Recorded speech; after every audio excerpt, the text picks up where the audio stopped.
Welcome, everyone, to a very exciting episode of Wild and Weird Radio Live. Uh, we are waiting for Joe to get situated. It looks like he's having some issues. He's trying to pop in here, and there he is. He made it. I think I got it, and I think I got my audio. Okay, I hear a little bit of echo coming back on yours, but other than that, it's not terrible. Oh, wait. Audio just went down. There we go. Oh, we got you. So what's no audio issues now? Okay. Work around. What? Oh, we have to put the Klingon logo in the middle. Yeah. Okay. So we're doing this. Those of you who have caught this week's episode, that's brilliant. It ran an error where our camera died, and I had to use phone audio, and the phone audio sucks. Phone camera is great. Now I've got two streams running. That's great, man. That's a great workaround.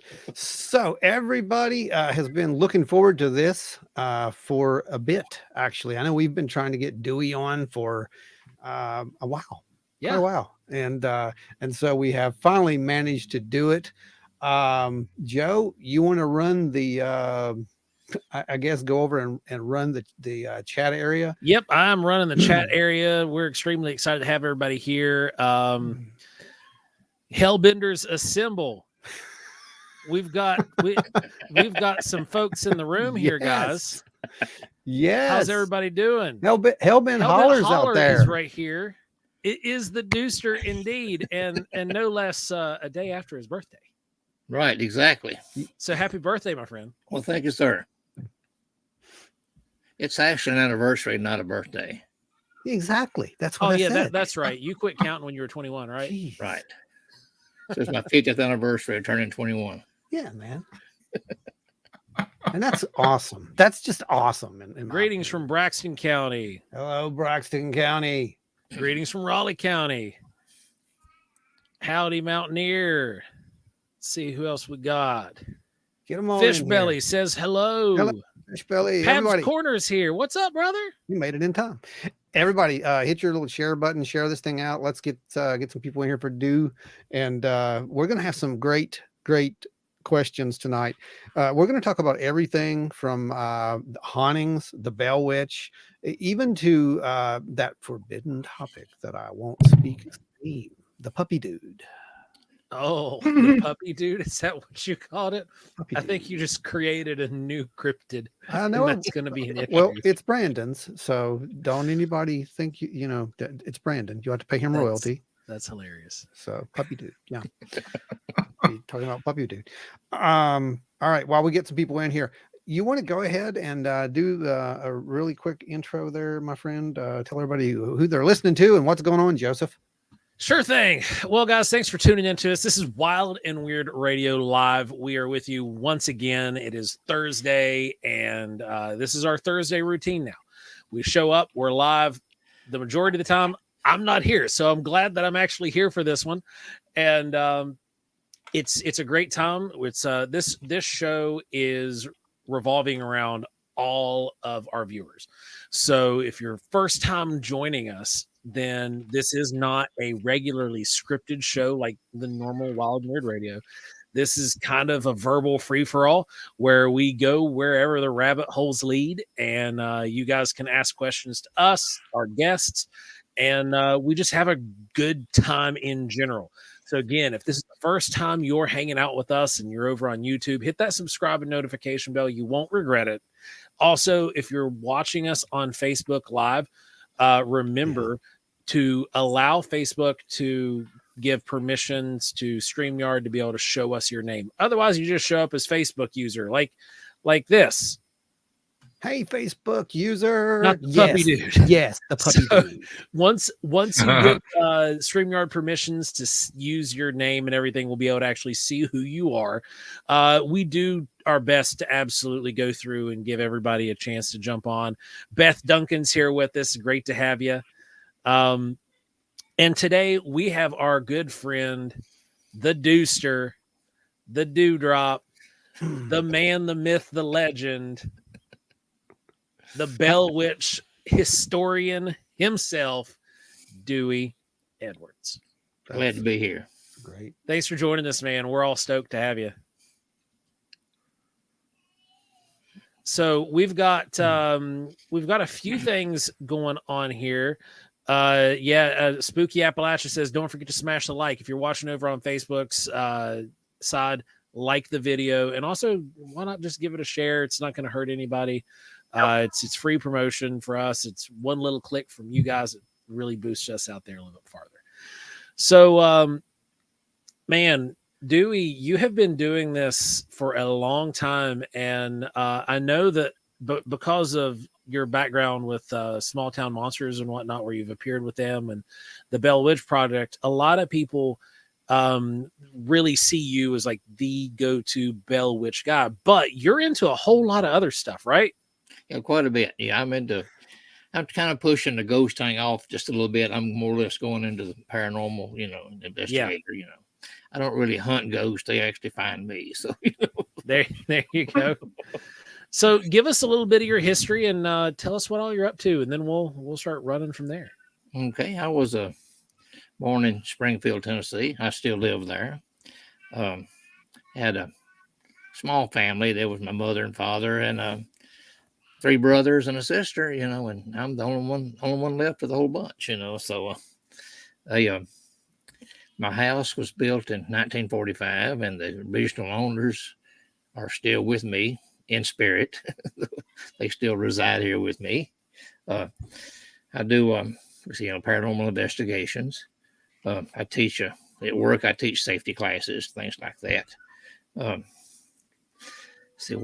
forgot where I was going to go with this now, but I saw my first full body apparition when I was 11 years old, and I'll tell you about that in a little bit.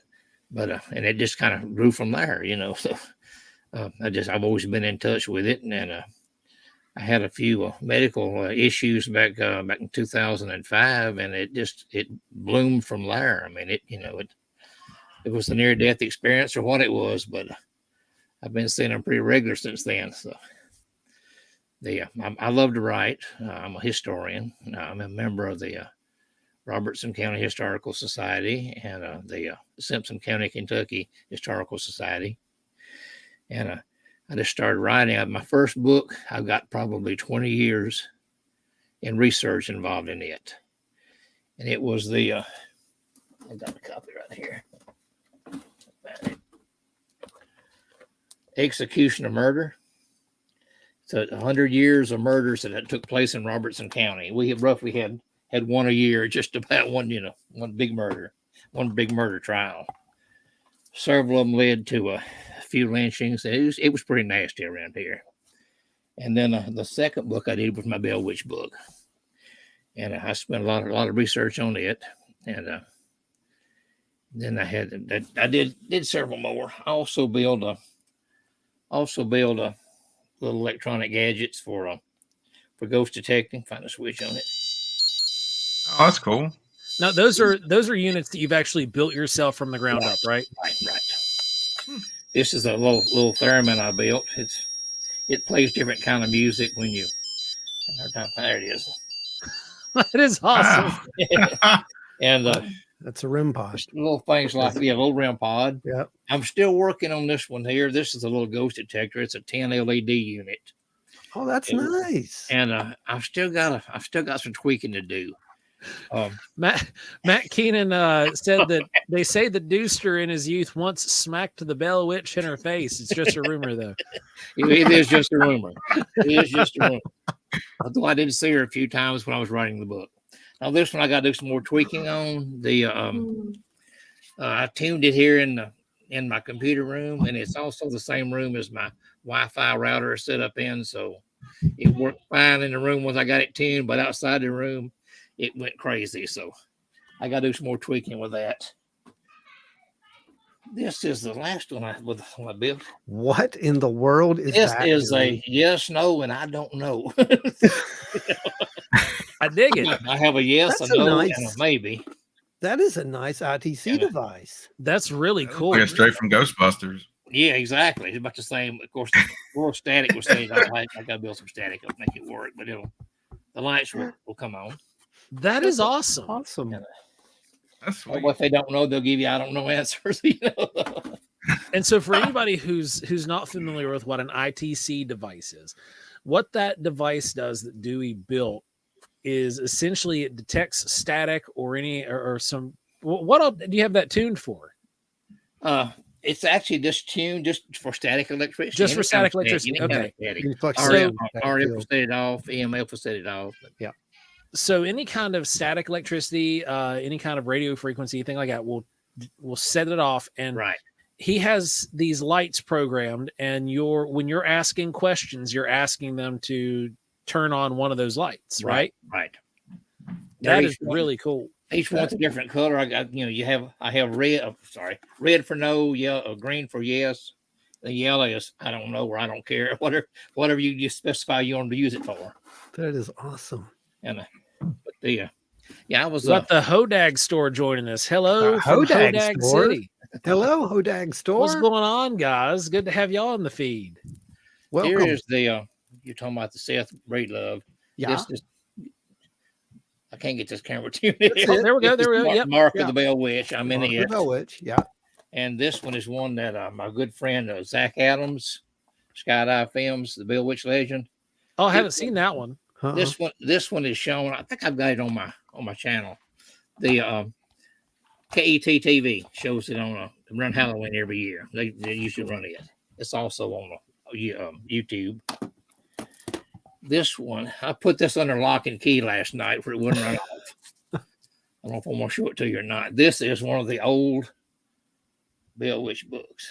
Oh wow. You've heard of them having feet of their own, taking off and disappearing for a while. This one does it, and I wanted to make sure it was going to be here for the show. So Is I that put the it book that under you were lock talking and about key. the other day, saying that it we were talking in the feed, and you had mentioned that you had put it down somewhere and it disappeared forever, and It then does. you go back and find and it. be gone for a month That's or two, it? or a day or two, or whatever. That's and then really you cool. You go back to the shelf, and it's back on the shelf. So I kept it locked up where it couldn't go anywhere.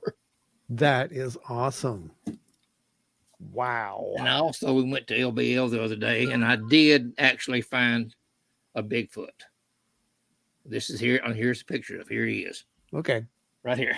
There he is. I Everybody, found him in a gift shop at LBL. there you go.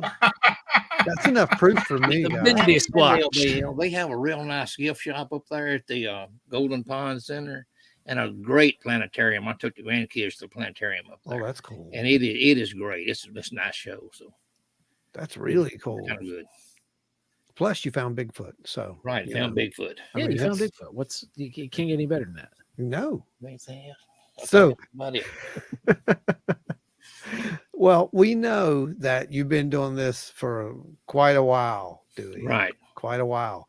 And, you know, my first exposure to you was through Seth's film, which I thought was just, it blew my mind, honestly. The whole subject blew my mind. And then when I got to actually watch it and I'm seeing how this is, you know, people think you're talking about a person, but you're not really talking about a person when you No, not at talk all. about the Bell Witch, right? You think about a witch, you think about this Yeah. old crone and riding a broom. Right. Like Yeah, that. it's a word, right? I mean, to describe. Exactly. It's just a word. It's Yeah. all they could had a time to to actually give it a name, I guess. Mhm. It's a disembodied voice is what you might say. That it's all it was. Nobody. They saw a few animals they thought may have been the Bell Witch. Maybe this. The first cryptid encounter in Robertson County was probably what John Bell saw, which was the dog with a rabbit head. He took a shot at it, it disappeared. And then all hell broke loose from there. So his kids saw this big buzzard, and I think it was probably a thunderbird. Maybe a big buzzard that followed him around, and that was the second sighting of it. So. And then one of the slaves, Dean, he witnessed this, what he called a witch dog. And so, what are you drinking? Anyway, he supposedly hit it in the head with an axe to kill it, and it head split open, and it had two heads from then on. So it's kind of a lot of who knows how much this stuff is true. Right. This Like- Bell Witch. This What? Bell Witch legend was written by Yeah. one of the youngest Bell children. It was written 40 years after the fact. It was written to sell to a newspaper publisher, which is this Martin Van Buren Ingram was a newspaper publisher in Clarksville. He wrote it up to sell to him to be published as a book. So who knows? It may be all crap. I don't know. Nobody knows. Well, it can't all necessarily be crap, because when you were doing your investigations into this stuff, you did have a few encounters, right? Oh yes.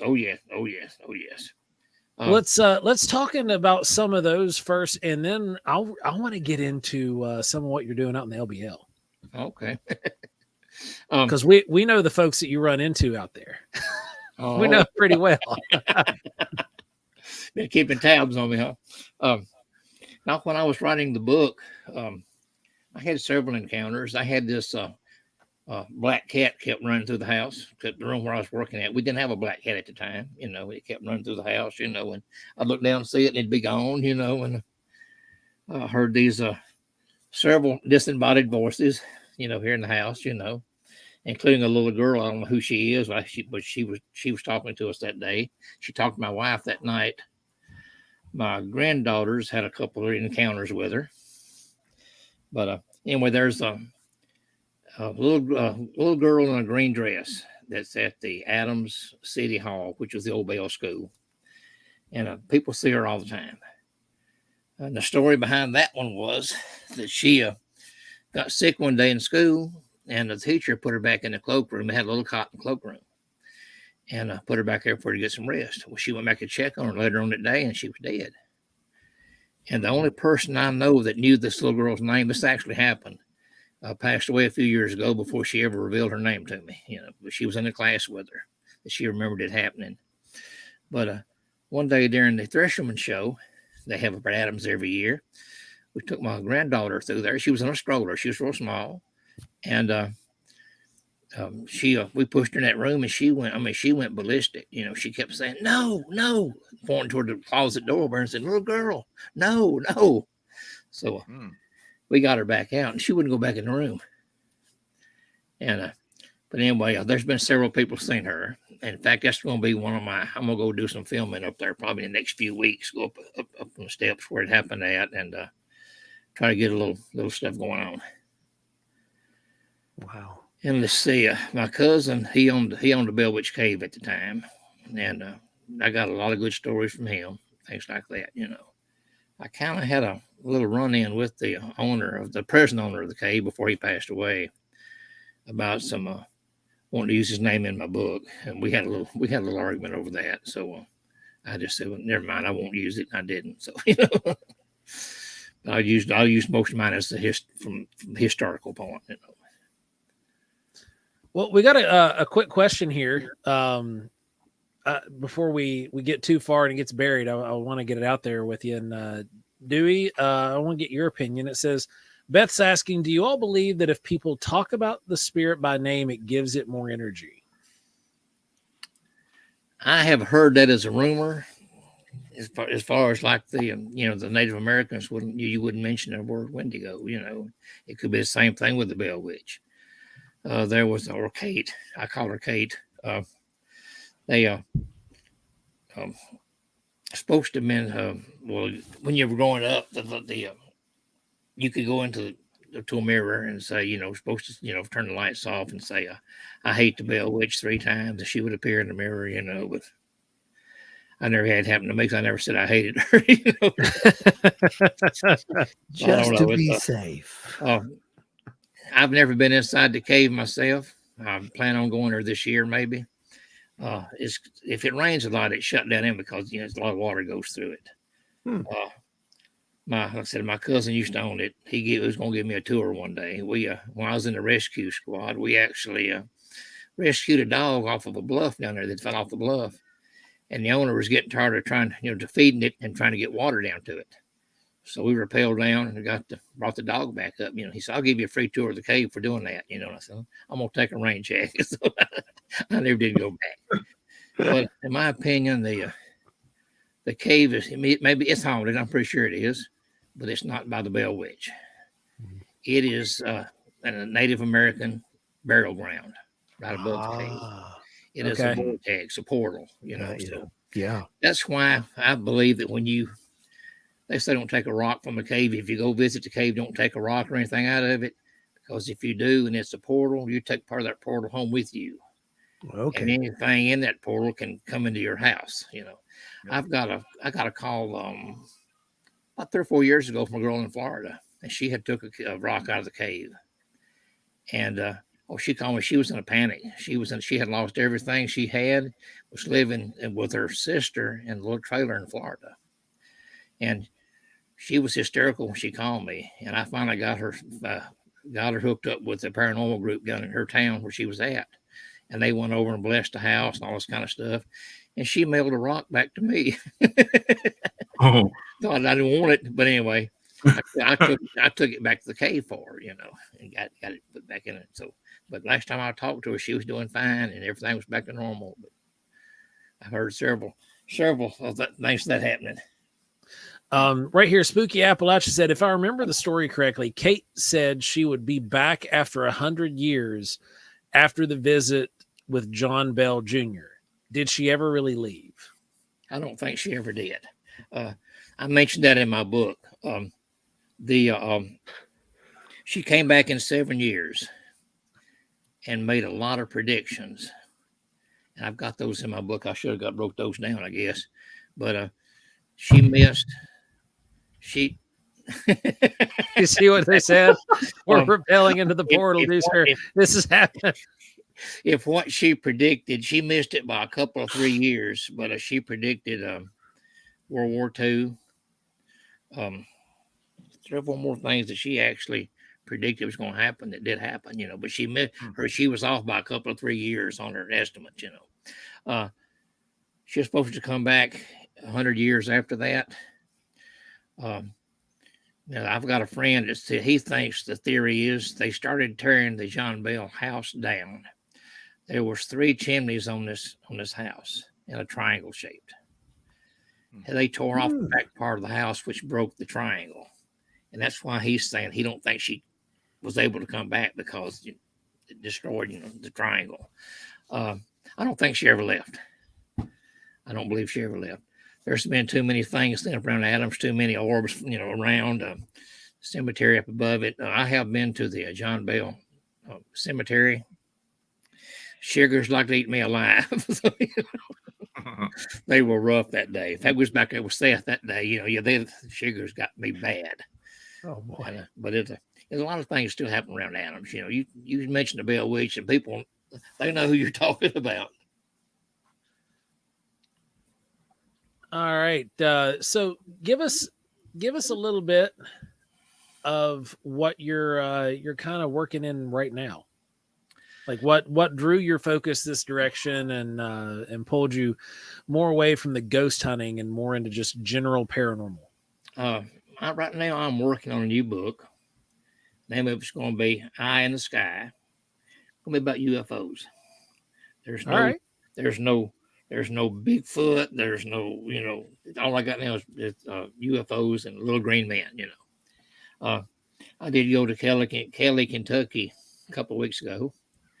Got a picture of their little flying saucer they had up there in the park, That's cool. Where the term little green man actually came from. Yep. They actually said little gray man, but the reporter or whatever that picked it up, he said little green man, So but they have a festival every year. I haven't been yet. They didn't have it last year because of COVID, I think, but I'm going to try to go this year. And I'm working on that. I got hooked up with Mr. Terry Mantell, who is the grandson of Captain Mantell. They got killed in a plane crash chasing a UFO in Franklin, Kentucky. The crash site's probably about 10 miles from my house as the crow flies. And I've probably over half of the book. It's 270-something pages right now. And over half the book is about Captain Mantell. Every newspaper article I can find, every picture, everything, with him, I actually got to see a part of the plane too. The one of the guys that's doing he's in the Simpson County Historical Society. He has access to ground penetrating radar, and he wants me to come up. And we're gonna go over the crash site, see if we can find something. So that will be awesome. That's gonna be neat. That's gonna Dude. be. But that's what I'm working on right now. I've been going with Martin a little bit back to LBL, doing a little work and stuff like that, But my main focus right now is the UFO book. There was last time I was back there was a man in black, what I call a man in black, was found dead, laying up against a tree by one of the fire towers. Oh man! And I went down and made some pictures of the fire tower, and this helicopter, whatever dropped this guy off, he said it was a helicopter. I'm pretty sure it was a UFO. But they said the guy was dressed in, had a black suit on, black Sunday shoes that you would be wearing out in the woods, and a black hat. He didn't mention the sunglasses, but I could just picture him with sunglasses on. But he was propped up. He had been dead for a while, and he was just leaning up against a tree, stiff as a board, So when they found him, so he had been placed there, So yeah, that's just awesome. kind of work, I made some pictures of that's the power and wow. stuff, and a little investigation around it. It's kind of hard to get to, but we finally worked our way back into it. Yeah, that's That when they is- were having all the roads blocked off at the time when we tried to get back into it. That's a trip. It is. It is neat. How did you come across that story with the man finding the man in black out in the woods? Just searching the internet and just looking around, Right on. Yeah, right on it. Yeah. But I'm covering the Barney and Betty Hill Yeah. abduction, the Walton abduction, several of them. I've got several abductions in there. The Hickson and Yep. what was his name? Down in Louisiana. Yep. Got that one in there. And just a lot of sightings, that's been here. My wife had a sighting several years ago. And she had one just a few weeks ago, actually. And she's well in tune to the UFO, and the paranormal too, as a matter of fact. She has a just nasty, I don't know if it's not a habit, it's a curse, I guess you'd call it, that she has dreams that come true.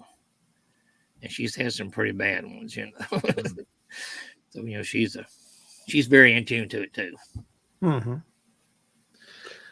Somebody here is asking, James Boggs is saying, was the man in black ever identified as an individual? No, he was not. I can't find any record of anything where he came from. Of course, it's hard to find burial records. If you ain't got a name, it's hard to find a burial record. Yeah. Yeah, I was recently, we go back into 50, 60 years ago. Oh, yeah. It's hard to find some of that stuff depending on what part of the country you lived on, how rural it was. Right. But I was just talking to an archaeologist friend of mine, and he's doing some findings in specific areas that are going under like a renovation by the state.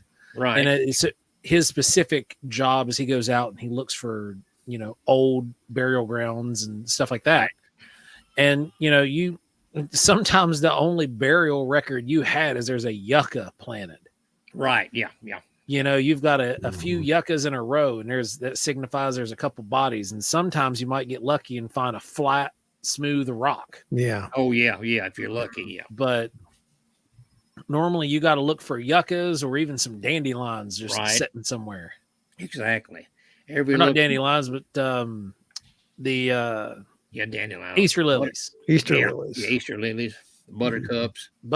And Easter lilies. You find those out in the middle of the woods, odds are you just found a funeral plot or an old homestead. About almost every little clump of trees you see out in the middle of the field or something like that. More like it's an old family cemetery. Yep.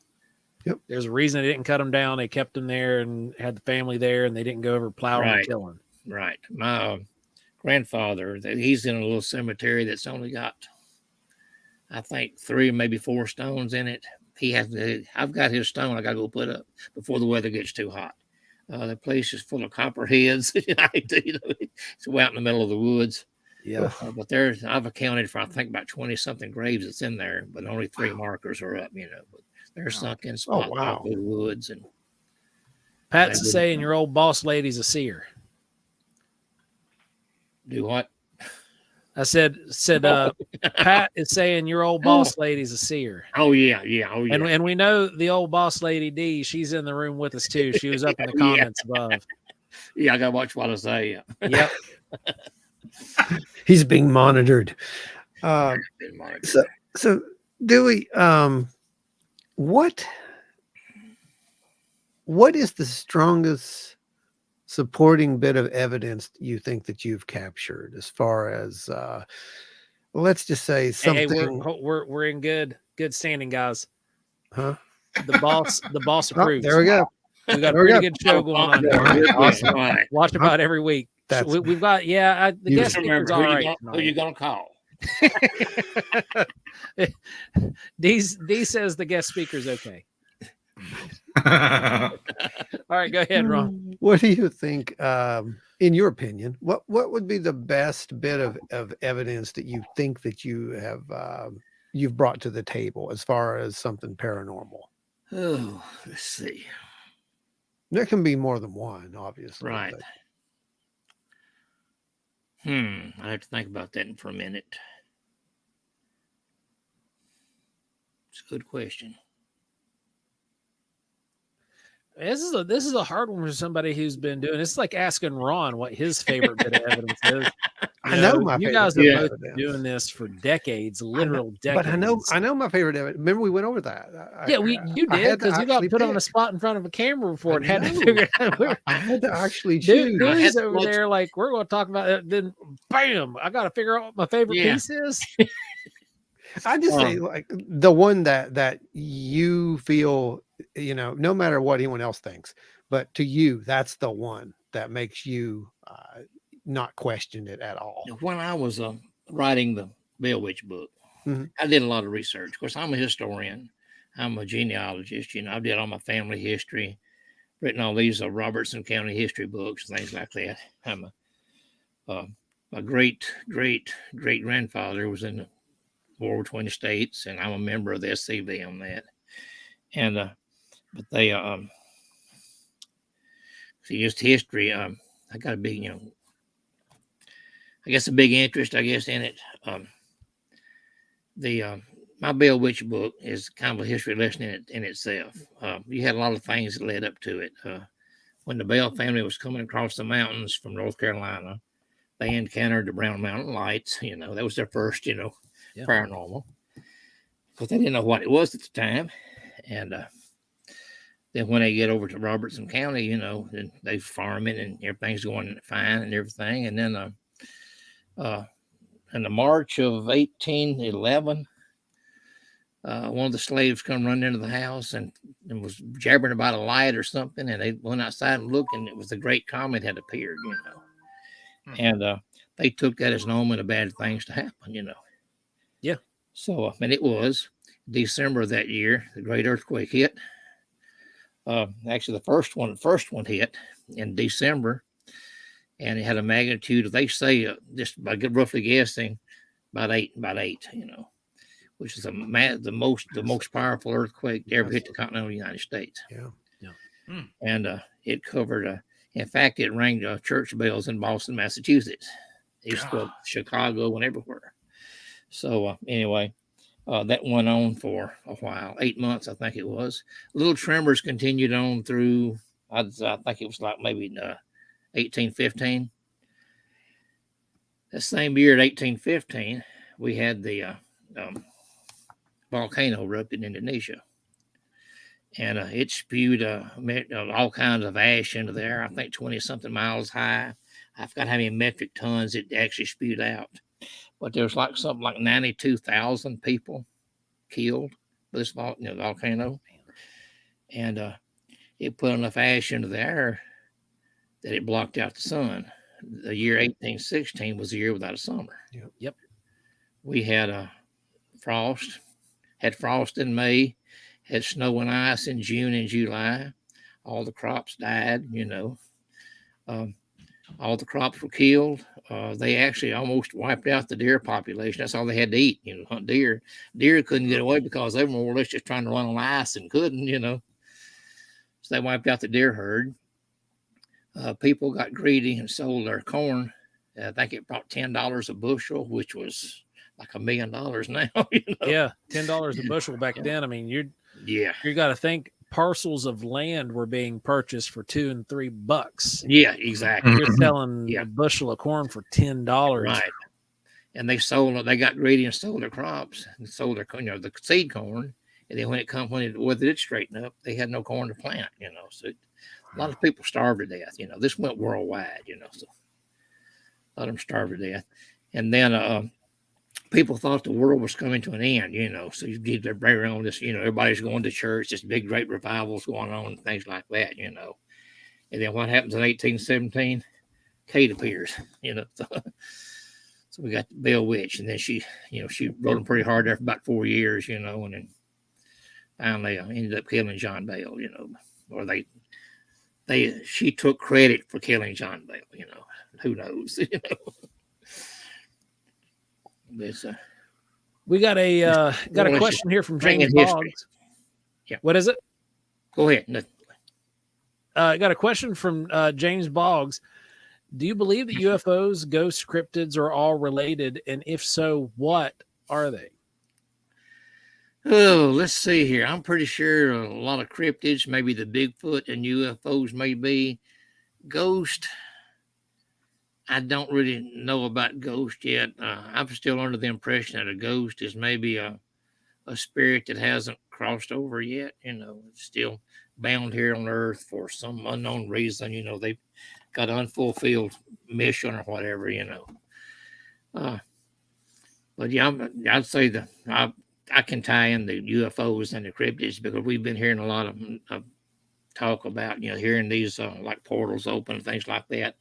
You see an orb most of the time when you see a Bigfoot, there's an orb close by somewhere, and also UFOs have been seen at the same time. So it's out there. I don't know. It's a lot we don't know, I'm just more or less, guessing what I've seen and heard, That's a good question. I really don't know. Yeah, and there's so many directions you can go within that question because there are parallels and then there's also breakaway points. Right. Yeah. And there's so many instances that a lot of this phenomena does look to be married. And then there's these other instances that will take place that just seem to completely separate everything. Right. Yeah. Yeah.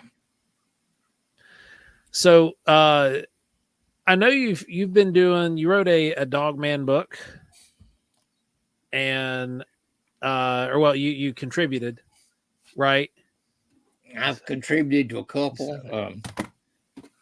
This is my least one here.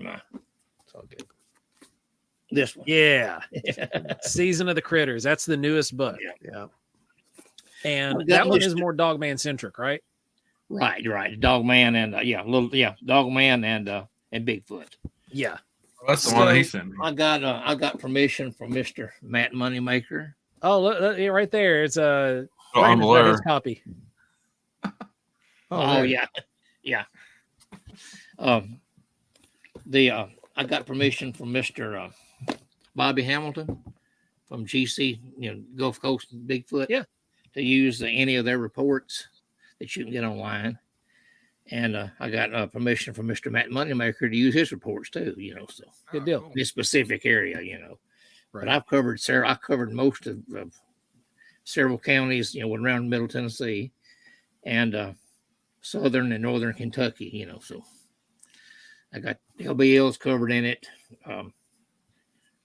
Robertson County, Davidson County, Macon County, Tennessee had a lot of sightings too, a lot of them.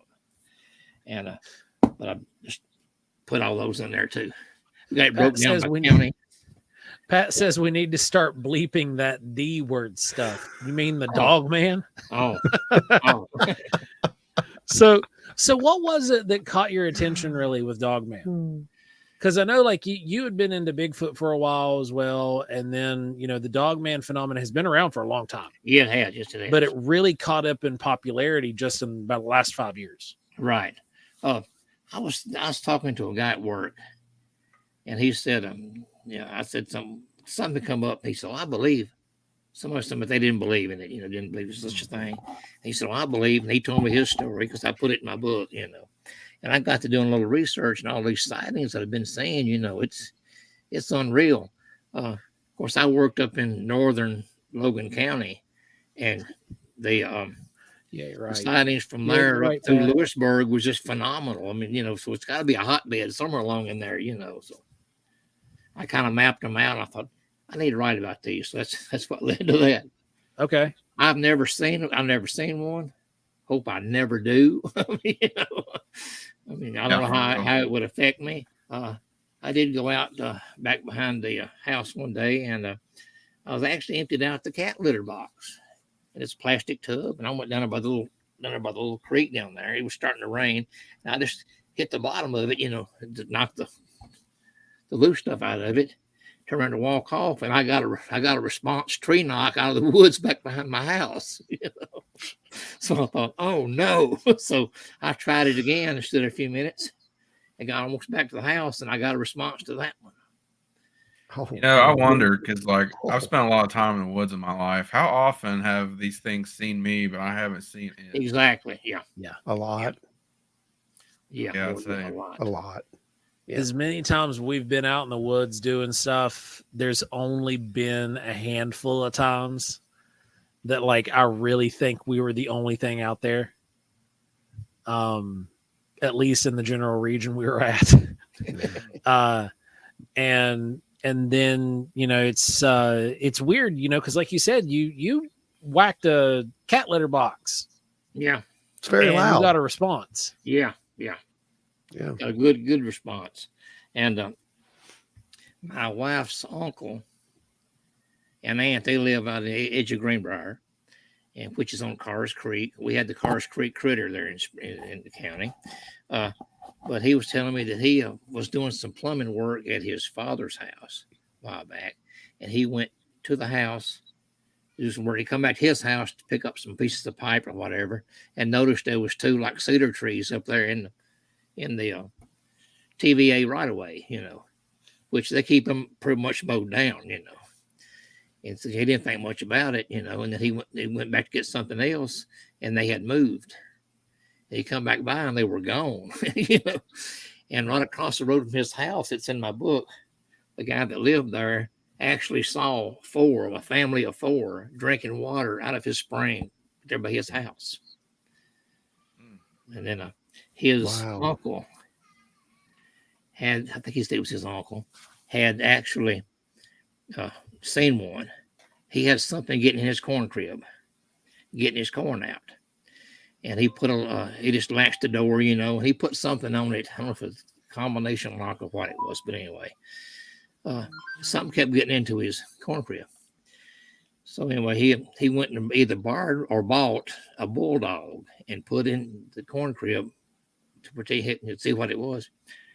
And anyway, he thought it might have been coons getting in. But anyway, he heard a commotion, went out there later on that night, and there was the bulldog with a death grip on this big hairy creature's throat. Both of them were dead. Oh, wow. The big creature had actually bled to death. I reckon he could juggler. And I reckon this thing must have beat this dog to death trying to get off of him, I guess, or whatever. But both of them were dead.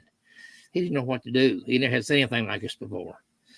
So he called a couple, 3 of his close neighbors together and said, "What are we gonna do? What are we gonna do with this?" And they decided to dig a hole and bury it.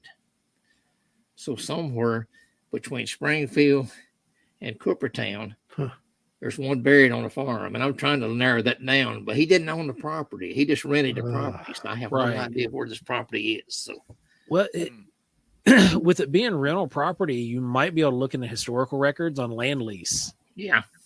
And try to at least isolate a few different properties and then start looking that way. That is a wild account. I know what road it's on. I know what it is. I agree with Hellbent Holler there. That is a wild account. That's awesome. I would love to Beth, find it. Beth's got a question here too. Yeah.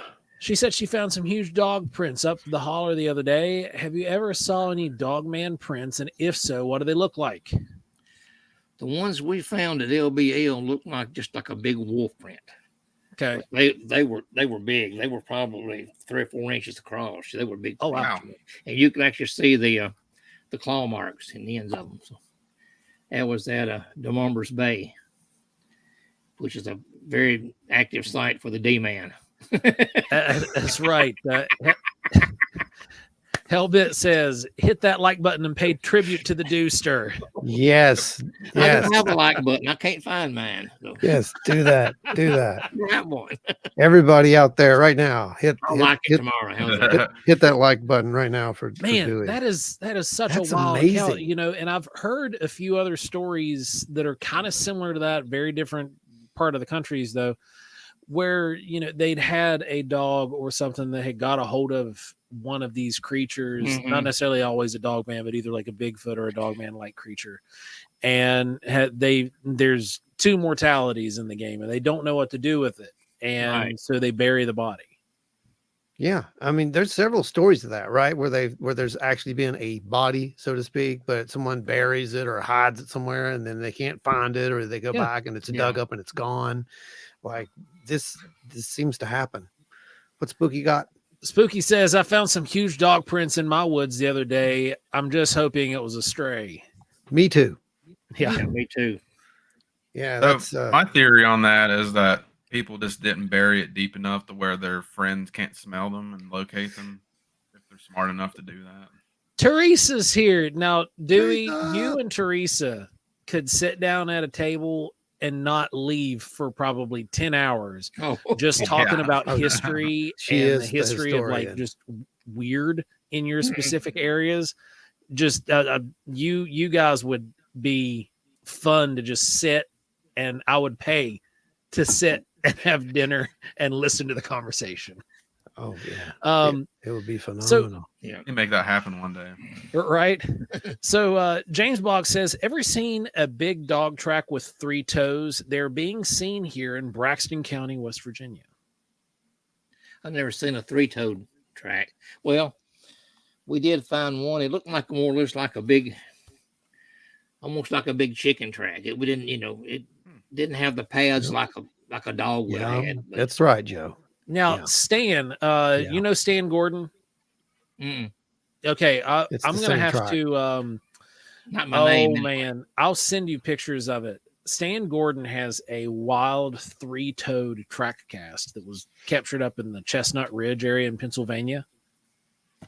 And it's a 3-toed track cast that was found there. I'll find the picture of that and I'll send it to you.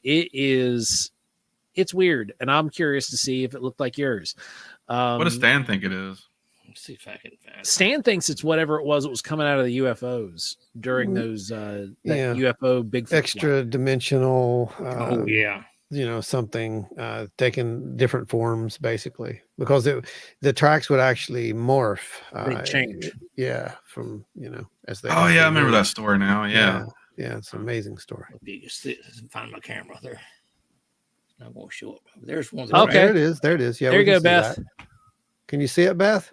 You can see the claw marks playing in it. Yeah, those are the really claw big marks are too. really forward set too. Yeah. Blow this up. And the one with the 3 toes, I've got one something like that. If I can. Yeah, Beth had one of the better Bigfoot sightings that we've ever heard, and we actually had the pleasure of working. And then Beth became a member of the Strangest Collective, but she just was saying that I just now got okay with my sighting. If I ever saw a Dogman around, I will move. I would probably do the same. Yeah, I probably won't come back to Wineberry. Yeah. So, yeah, that would be it. Yeah, definitely. Let's see if I can pull this up, Dewey. Oh, it's not doing it. Hang on. I got one that's got 3. Nah. It's got 4 toes there. That one has.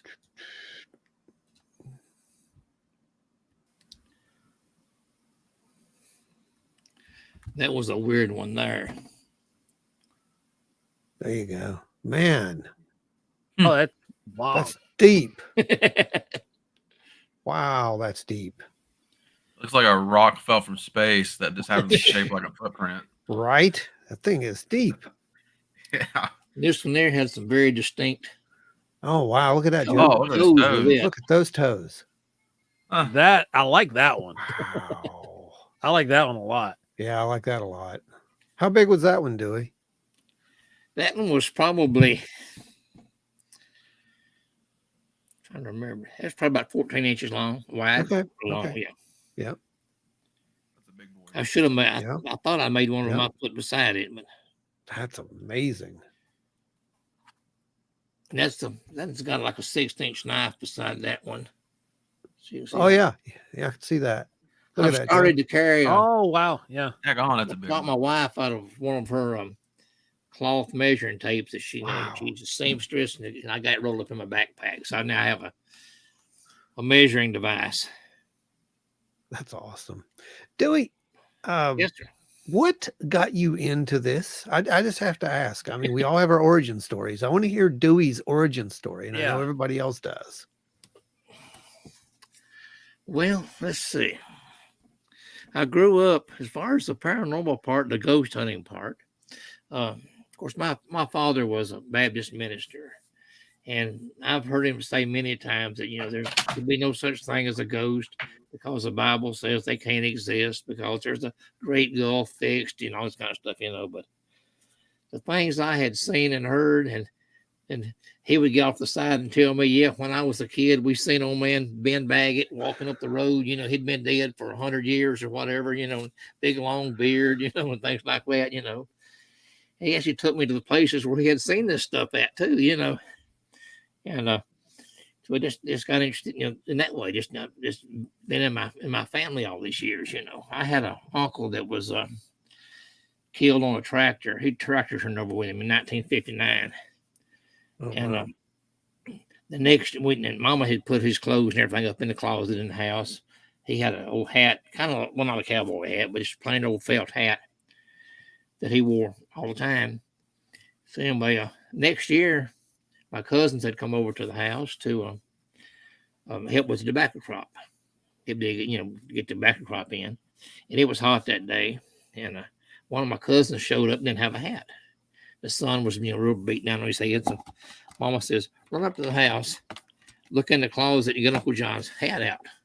Let Pete wear it, So I go up there, walk in the house, open the closet door, and the door snatches plumb out of my hand and slams shut. There's no breeze or nothing blowing at all. This door just flies out of my hand, So I reach to get it again. I open it back up and reach in for the hat, and it slams again. And I went down there and told Mama, if Pete wants that hat, you let him go get it himself. I was probably maybe 8 years old at the time, I think you answered my first question then. That would have probably been the proof for me, and that would have been all I would have needed at that time. We're like, okay, yeah, this is real. And then my first apparition I saw, it was in the winter of 1963. We lived in this old house off in the bottom, and it only had I think it had a coal grate in the front living room and the one in the middle bedroom. The kitchen had an old potbelly stove in it. And there was 3 more rooms off to the end of the house that had no heat source at all. You had to keep the doors open to let the heat go through the house. And we slept, me and my brother, we had the very, very back bedroom. And we were back there asleep one night. And I just woke up just out of the blue, looked up, and there was a woman standing there, a young girl standing there. In the next room up. And she's standing at the window. The window is open. The curtains are blowing in the breeze. Her gown and her hair are doing the same thing. They're blowing in the breeze, And you could see through her. I mean, it was just like a cloud, like a smoke. Yeah. So I pumped my brother and said, Terry, look. And he says, you talking about that woman over there? And I said, yeah. He says, I've already seen her. I said, who is it? He said, is it Joyce? It was my sister. I said, no, it's not Joyce. Joyce is pretty hefty, but this is a young, slender woman, And anyway, it scared me. And I thought, let somebody know about this. So I tried to yell. Of course, my heart was right here. I couldn't say a word. So, but excuse me. Anyway, the next We got morning, another one of your tribe here in the room now. Shannon Edwards. No, that's my daughter. Hi, Shannon. I kind of love one here. We're being here too somewhere. Anyway, next morning we said something to Eddie about it, and it just kind of passed off, And then next day or two, the landlord was down there feeding his cattle at the barn, and we just walked off down there. And I think Daddy may paid him a rent or something while I was down there. I was talking to him, and we asked him, said, anything ever happened at that house? And he said, well, says, the only thing I can remember is when I was a kid, the house caught on fire. He says, I remember it very well because there was no big brick cistern out front. He says, I pulled a bunch of water out of that cistern and give them to my uncle, and he was trying to get the fire put out. He said, we finally got it put out. He says, but my aunt, she died in the fire. She got burned up in the fire. And well, he described it, it was like the whole part of the back house burned off before they got it put out. And that's where she burned up at, was in that room that we actually saw her at. And the bad part about it, even the window itself was a ghost because there's no window in the house at all there, And the curtain, the windows opened up, get my camera right here. They opened out, and all we had in that little house was just kind of raised up, But even the window itself was a ghost. So you saw literally through time. Right. Yeah, it was a residual hauntings. What it was, it was residual. Wow. I talked to the people that lived there before us and after us. See, nobody else had ever experienced that. Those are more fascinating to me than the intelligent hauntings. Yeah. When you're seeing displaced time and you're seeing something that took place. Yep. That's wild. Well, I purposely looked up the people and did research on it just to find the people that lived there before us and after us and talk to them, and they had never experienced anything, like that. Of course, if it was residual, it may have been on the anniversary of the fire or whatever, and they might have even been home at that time, or the house could have been sitting empty at that time. Who knows, Yeah, absolutely. I mean, the whole theory of residual is that, a traumatic event literally imprints a moment in time, or somehow opens a doorway through time, and we just interpret it over and over again, which is just an amazing. We have one of those in an old family house. My aunt and uncle currently live in it, and every year around Christmas, pipe smoke starts to be able to. You can smell pipe smoke in the living room. Family smells, and that's what my old great grandpa used to sit, and he'd sit and smoke there, and but you can smell the pipe smoke from time to time around Christmas. My daddy smoked cherry blend tobacco in a pipe, and you'd be surprised the number of times I smelled that in the house. Wow. We just wafts through the house, and then it's gone. It's a very unique smell too. It really is. Yeah. It's phantom smell is fascinating. Will just about wager that probably half the audience has experienced something like that at some point as well. Yeah.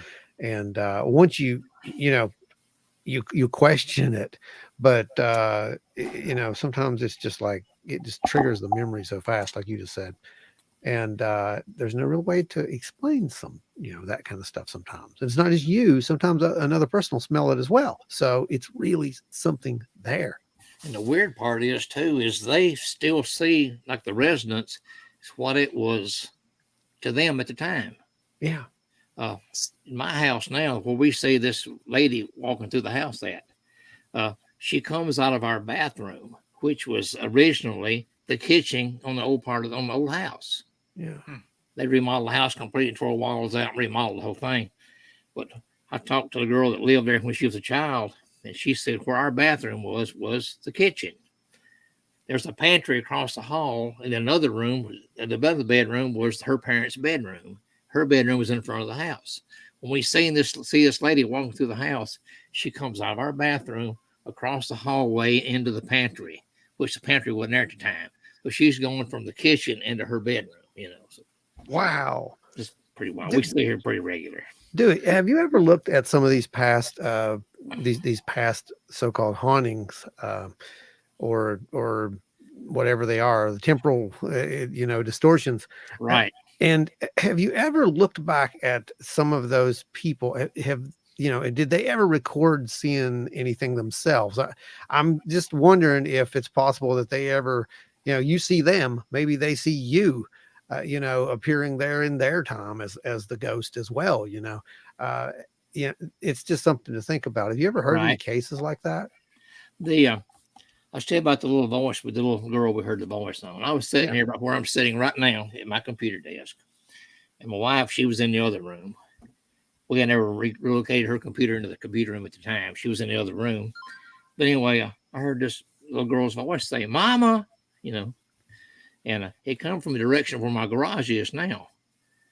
And so, I'm just, nobody out there. It can't be because the garage door is closed and there's no way to get from a garage. Before I built the connecting room between them, nobody could come through there.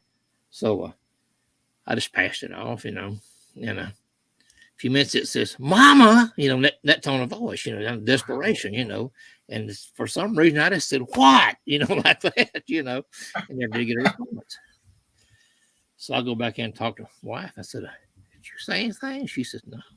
So you didn't call Mama? She said, "No, why would I call Mama?" And she said, "Well, I don't know, but somebody did." So we just passed it off. So later on that night, I'm laying there on the couch. I done fell asleep watching TV, laying back on the couch. And she wakes me up and says, "You hear that?" And I says, "Hear what?" She says, "That little girl." And I said, "What little girl?" She says, "You didn't hear her." And I said, "No, I didn't hear her. What'd you say?" She said, she come up to me. She says, "Can't you see us? We're alive." So they actually, who this little girl is, I have no idea. I know who the man and woman is. The little girl, I don't know. I do have an old picture I got to find that I went when I was remodeling the house, building the connecting room on. I went outside and made a picture to show my daughters what I got done to it. I got back in the house, put it on the computer, they're going to send it. And I look, what is that? There's a woman standing there in front of the window with the little girl in front of her. The woman has her hands on the little girl's shoulder. The little girl's got her head cocked sideways with a scarf on her head. Plain as day. The old lady's wearing glasses, got gray hair. So a friend of mine I went to school with, that was this woman that lived there, was his aunt. Well, he sent me a picture of her, and it's identical to the woman I saw, but exactly at that window. Oh man. It's so we've got a few strings here. Beth said, "I do believe that if a person loved a place, part of their energy stays." Oh, yeah. And then we're going to jump because another question came in that ties in with it as well. And it says, logic question. If the theory is tragic or negative events causes ghostly residual of visits, why doesn't it go both ways? Wouldn't ghosts want to residually relive positive events in their lives as well? Yeah. So this goes back to the same kind of deal. There's a lot of theories here. Mm-hmm. Emotion, energy, power. Right. Unfulfilled, somebody needing some incomplete mission or whatever in their life, maybe, or I don't know. I mean, it seems almost positive. I can see the positive. I told you, you remember the little about the guy in the wheelchair I told you about. Yeah. That to me, that was very negative. I mean, that was the most terrified I've ever been in my life. I'm not lying. I mean, I was terrified. Yeah. And then I guess that's kind of what got me to kind of get off into this, try to get some answers to something, But I'm gonna get the nerve one of these days, drive my parents' old house and walk back there in the back and see if the wheelchair is still back there in that building. Oh God! She's got rid of it. Take it for a spin. See what Another happens. Story, yeah. See, it almost seems like whatever kind of energy gets put into a place or an object, extremely positive, extremely negative, somewhere in between, that it does seem to have these residual events take place around it, where you will have bizarre phenomena possibly follow an area, a house, right, a cave, depending on the kind of energy is created there or left behind there. Right. And because you see events that were like the woman standing in the window with the breeze blowing through her hair and everything. That doesn't seem like a tragic sort of scenario. You're not watching her stand there as the wind blows through her hair and then jumps to her death, Right. But there's also these really positive, like the smells. We have these residual smells that will show up, these anomalous smells. Those aren't, like my daughter said, my sister always wore sand and sable, that's and going back to the smells there. That was that. That was my sister.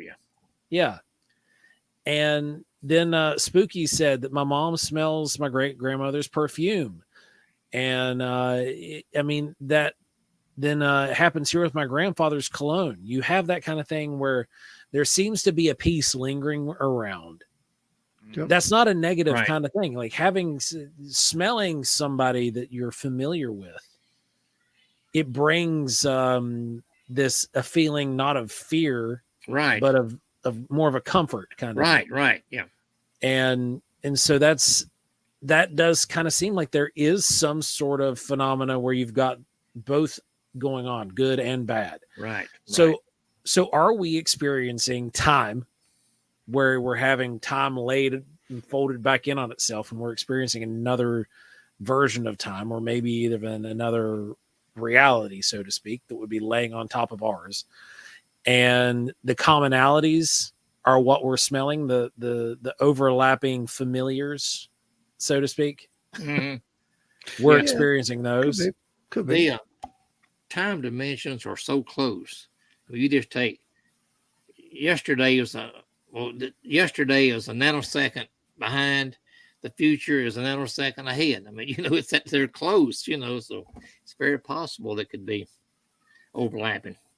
Yeah, Shannon just said that energy never dies; it only transfers. Right. That's scientific fact. Right. Yep, Energy cannot be created or destroyed. It can only change states. That's right. So we're and like you said with the dimension stuff. Your soul is energy. Mm-hmm. So it's either it can't be destroyed. So what happens to it? It goes somewhere. It does something. Yeah. You're mentioning the dimension stuff and how things are so close. Mm-hmm. We're dealing with realities that are interwoven, and we're so close that we are literally interwoven with other dimensions, other realities, and that they're running parallel, they're running interwoven. What is it that keeps us fully engaged in this one and not necessarily engaging in others? Right. There's nothing. Yeah, there is. Yeah. We engage with those things. And I think that's where a lot of these hauntings and a lot of these, some of these more, especially the smells and whatnot, might be taking place in. The weird part about my residence here, my other residence at the house, is we never see the man inside the house. He was a farmer, and I've seen him outside several times. He's either wearing what they call like one of these, just a one-piece coveralls, Dickies coveralls or whatever. Oh yeah. Either blue or red coveralls, like a coverall jumpsuit, or overalls and a t-shirt, or in a Sunday suit. And that's the times I've seen him. And I've actually been mowing the yard, and so like a man's shadow run right by me down through the yard. I look, there's nothing around. So, but wow, we've seen him several times.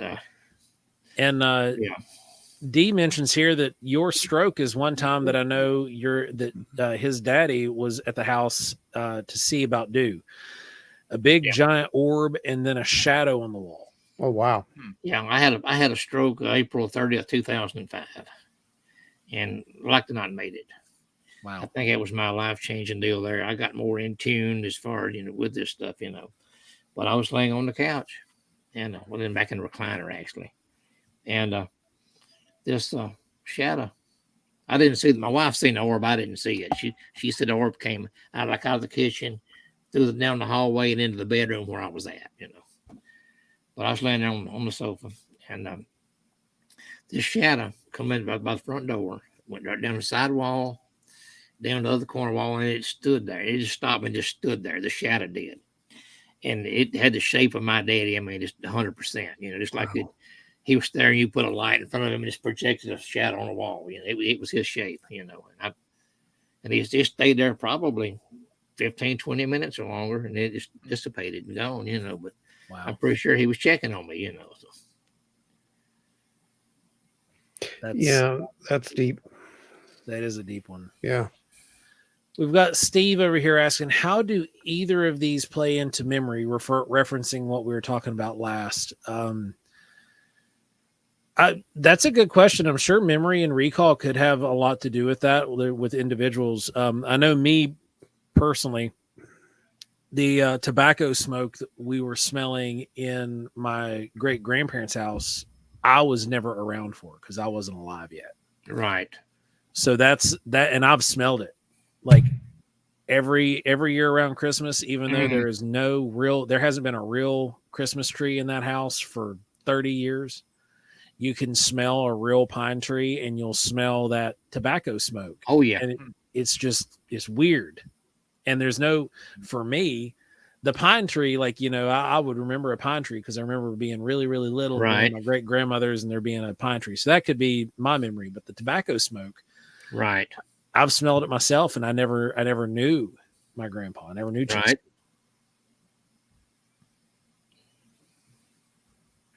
So that would be, I'm sure there's memory that has to do a little. But then there seems to be a whole other aspect to it as well. Mm-hmm. Memory plays into it a lot. I still smell things like my grandmother. There was a certain type of like powder she wore, talcum powder or whatever. Yeah. And I smelled that the other day, the first time I smelled it in years and years and years, So it brought me back to her just like that, that I knew what smell was. I recognized it, So just certain little smells like that can bring back, memories of course, if I had never smelt it before, it couldn't have been in my memory, right. To relate it to her, So. Right. And it almost seems like sometimes it's about validation, doesn't it? I mean, that's kind of what it's like Beth is saying right there, that's almost like a validation kind of thing. Yeah. Mm-hmm. Yeah, just to tell you that they're there. Yeah. Yeah. Yeah. And sometimes it happens when you're, at a low point in your life. And of course, skeptics will say, well, you just imagine that. Well, no. Not everything's imagination. Oh, no, it's not. Something puts those, stimulation into your brain. What's important to understand is that reality, it looks very different than what we see reality as. Quantum physics literally states that we create reality based upon the input of what we perceive. And if something is making us perceive something a little differently or injecting a little bit of, this memory into into your brain's olfactory section, then so be it. If that's what it takes to cheer you up and make you feel good, something put that there. And I'd like to think that was something good. Yeah, exactly. Yeah. Not every encounter. There's this school, and this as well as I do, that there's this school of people who believe that every encounter with the paranormal is dark, that it's evil. Right. Yeah.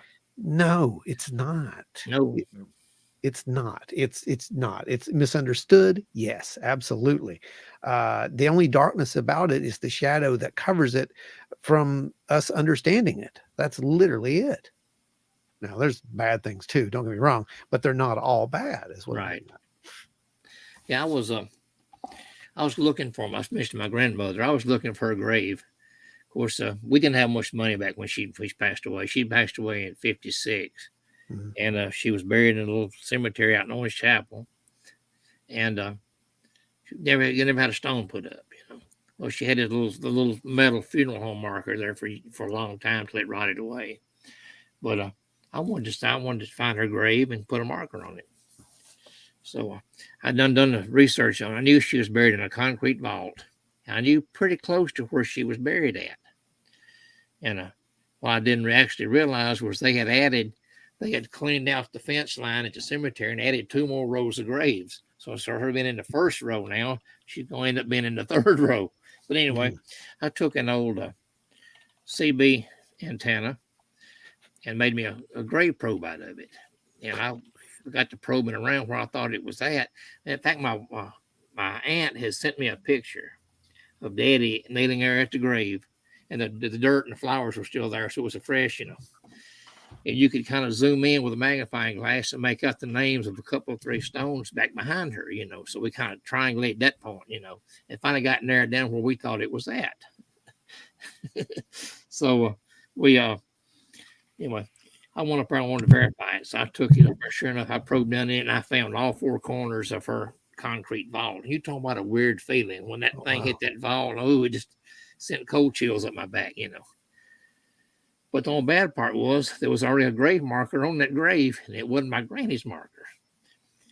But there was only a birth date and no death date. So, well, this woman is still alive, evidently. Hey.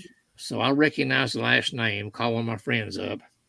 Said, yeah, that's my sister. Says, she lives over here by me. I said, well, we got a problem. Says, she's got her marker on my granny's grave, So, well, you might want to come over and talk to her about that. So anyway, we'll go over and talk to her. And I took the liberty of probing the grave on the other side of my grandmother, on the other side, and it was empty. Well, I didn't feel anything in it. So she said, well, I had to move my marker. What it was, her daughter is buried there, and she put her marker on my granny's grave, which she thought was an empty grave, to reserve her spot. So I moved her stone to the other side of her daughter, and anyway, got that moved forward anyway. But anyway, she ended up passing away about maybe 2 months later. So if I hadn't moved that stone when I did, that dug down, hit my granny's grave, But anyway, I got her marker put up now, so I've got it permanently marked now. So, but anyway, while I was up there one day looking for the grave, and I asked the caretaker, I said, "Do you have a map that shows, where these graves are at?" He says, "Well, no." Says, "He just got handed down to me, from the other guy that had it." So I said, "Well, I'm gonna go up there and find her grave." He said, "Well, while you're up there, next time you buy, bring your chainsaw." He said, "A big old limb fell out of that tree up there and knocked a couple of markers over." He says, "If you don't mind, just cut that old tree up for me and pitch it over the fence, and I'll haul it off." And he says, "I'll get somebody else to fix the stones up." So I'm standing there cutting, got my back turned, just cutting, normal. I feel somebody looking at me. I thought, well, somebody's come. There's a house maybe 100 yards away, from the cemetery. Well, somebody's come up and say what I'm doing here with a chainsaw in the cemetery, So I turned around and looked, and nobody there. So I thought, well, I'm just seeing the imagination. So I go back to cutting, I see it again.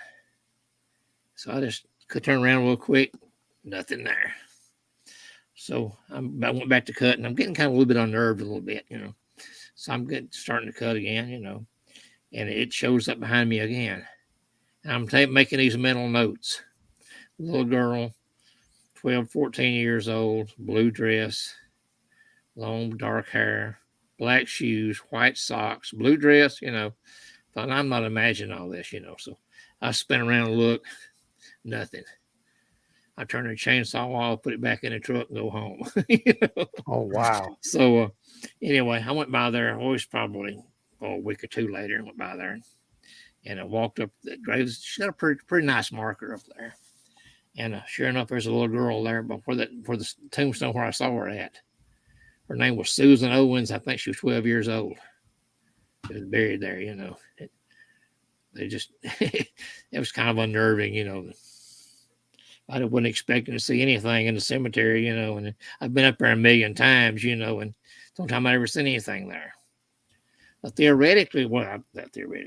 What I've been hearing over the years, that there was a woman that had a baby. She died in childbirth.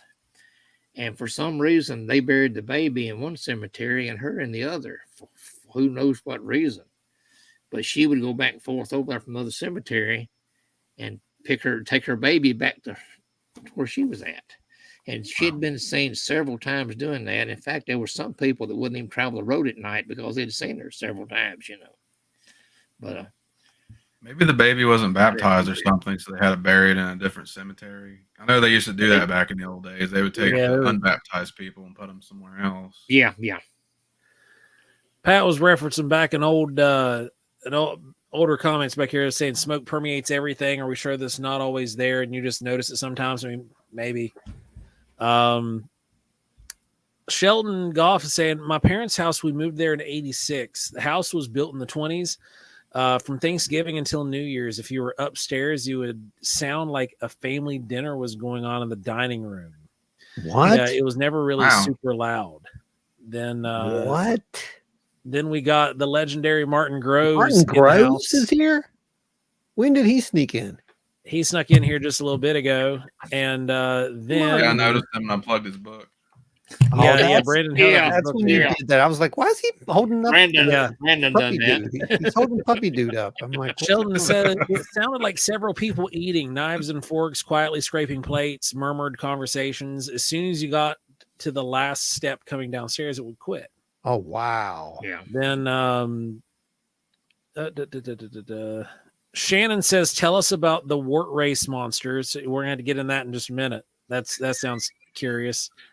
Then we have Summit Bluish. We're just going to call you Teal. How about that? Teal. Hi, everybody. Finally able to chat. I'm Dewey's middle daughter, Tracy, a.k.a. Bluish. Bluish is what happens whenever you put your white laundry in with your blue laundry. Exactly. And you get I've done that bluish before. shirts with your blue shirts. You make some really pretty stuff that way. You wash your white towels with a blue, I used to have all kinds of lightish red shirts. One time I bleached a blue Jimi Hendrix shirt. That was interesting looking. Well, it probably worked just well, though. I mean, a little tie-dye going on there, right? Then Joan Said Farm says that my husband used to make burial vaults and bury people. Hopefully they were dead. I hope so. Yes, Joe. They were probably That's an interesting You never know. probably quite gone. I've been around a few of those. Everybody, just a real quick reminder, we're getting to your questions. I mean, we're a little backlogged because there's a lot of them, so we're posting them as we go. Don't forget, keep hitting that like button and smashing and commenting, because that's pushing us out farther in the algorithms and into the YouTube verse, and everybody can see this incredible episode because it's just amazing. Matt Keenan says, Dewey, is it possible that your father in the shadow form was there to guide you to the other side in case you're passed away, or maybe he pushed you back into your body to keep you around longer? That thought did cross my mind. It did. I've heard all these tales about your loved ones coming for you, to take you, to take you to heaven or whatever, and that thought did cross my mind. It laid heavy there for a while. I'm gonna tell you, it did. My grandma, she told me her brother passed away December of 2021, and she told me that she knew he passed away because she woke up and his face was on her wall. I've seen that. His face told her that he had passed away, and then she got the phone call a little while after that. Yeah. Yep. I've actually had almost the exact same thing happen. Happened with my grandfather when you were talking about the dinner. We lived in a house that my aunt passed away in. It had like two big rooms, big living room, and then one great big bedroom. And she passed away in I'd say the north end of the bedroom. Well, my father-in-law bought the house later on. He put another wall up between and made two bedrooms out of it. The one where she passed away was always so cold. It didn't need air conditioner in summertime. It was cold in that house all the time in that one room. Same way, I was asleep actually. My wife woke me up. She said, "You hear that?" And I'm listening, like somebody trying to break in the house or what is it? I'm listening outside, trying to hear something. I can't hear anything. She says, "No, listen close." I'm still listening. And finally, she says, just concentrate toward the attic. So, big attic upstairs. So I'm listening. I can faintly hear this voice. It's my aunt. She always sang off key and real high, louder than anybody else, and off key. You could pick her out anyway. She was singing Amazing Grace. Oh wow. and it was, and it was kind of unnerving, So it was real faint. The next night, it was even louder. And I called my father-in-law up, and I said, "Have y'all ever heard anything in this house?" He says, "You heard Annie, didn't you?" And I said, "Yeah." He says, Like, yeah, she ain't gotten any better. And he said, "Was she singing Amazing Grace?" And I said, "Yeah." He says, "Yeah, get used to it." He says, "You'll hear it. You'll hear it twice a year, in the fall and in the spring." Oh wow! At least you could pick her out of the angelic choir pretty easily. Yes, yeah. All right, so real quick, let's get to the War Trace monster. Oh, the War Trace monster. Okay, and then because we got the War Trace monster, and then Martin has some questions. is wanting to know something else. So we're going to do War Trace, and we're going to get to Martin's question. I'll throw it up here as soon as you know War Trace. And it looks like Shannon's right after that, I think. Yep, Shannon is right after that with another one. Okay, the War Trace monster. Me and my wife were dating before we got married. I had wrecked my car, and for some reason, I borrowed my brother-in-law. He had a little 64 Pontiac Tempest, and it wasn't the most dependable or slickest car in the world, but it was a set of wheels anyway. So anyway, I borrowed his car, and I went and picked the doors up, and we out riding around. We went and got us a hamburger or whatever to eat instead of riding around. So there's a little place by War Trace Lake. There's a TVA substation kind of back off the road. It's got a paved, a gravel parking area. I'm seeing a pattern here. It's kind of lit up back in the back. TVA. Yeah. All right. So it is way, back off the road. So the road's it's just a little gravel road, very lightly traveled, so good little place to park, smooch a little bit, So anyway, we started listening to the radio. Got ready to go, hit the old switch on the car, and it went, that was it. It done run the battery down, So we probably 2-3 miles from town, I'm not going to leave there by ourselves, I don't have a pistol, a screwdriver, or anything with me, So I'm not going to didn't leave, we'll leave there by ourselves. This is back in early 71. Mm-hmm. So, anyway. So we walk. I thought, well, I know I'll go over to where I work at. I'll borrow Larry's car, and we'll come over here and boost it off, and then we'll carry the car back. So we're walking. We hear something walking behind us, and it's off in the brush, in the ditch line beside us, behind us. We walk, and we hear it walking. We'd stop. It'd take a step, and it would stop. We walk a little further, hear more steps. We'd stop. It'd stop.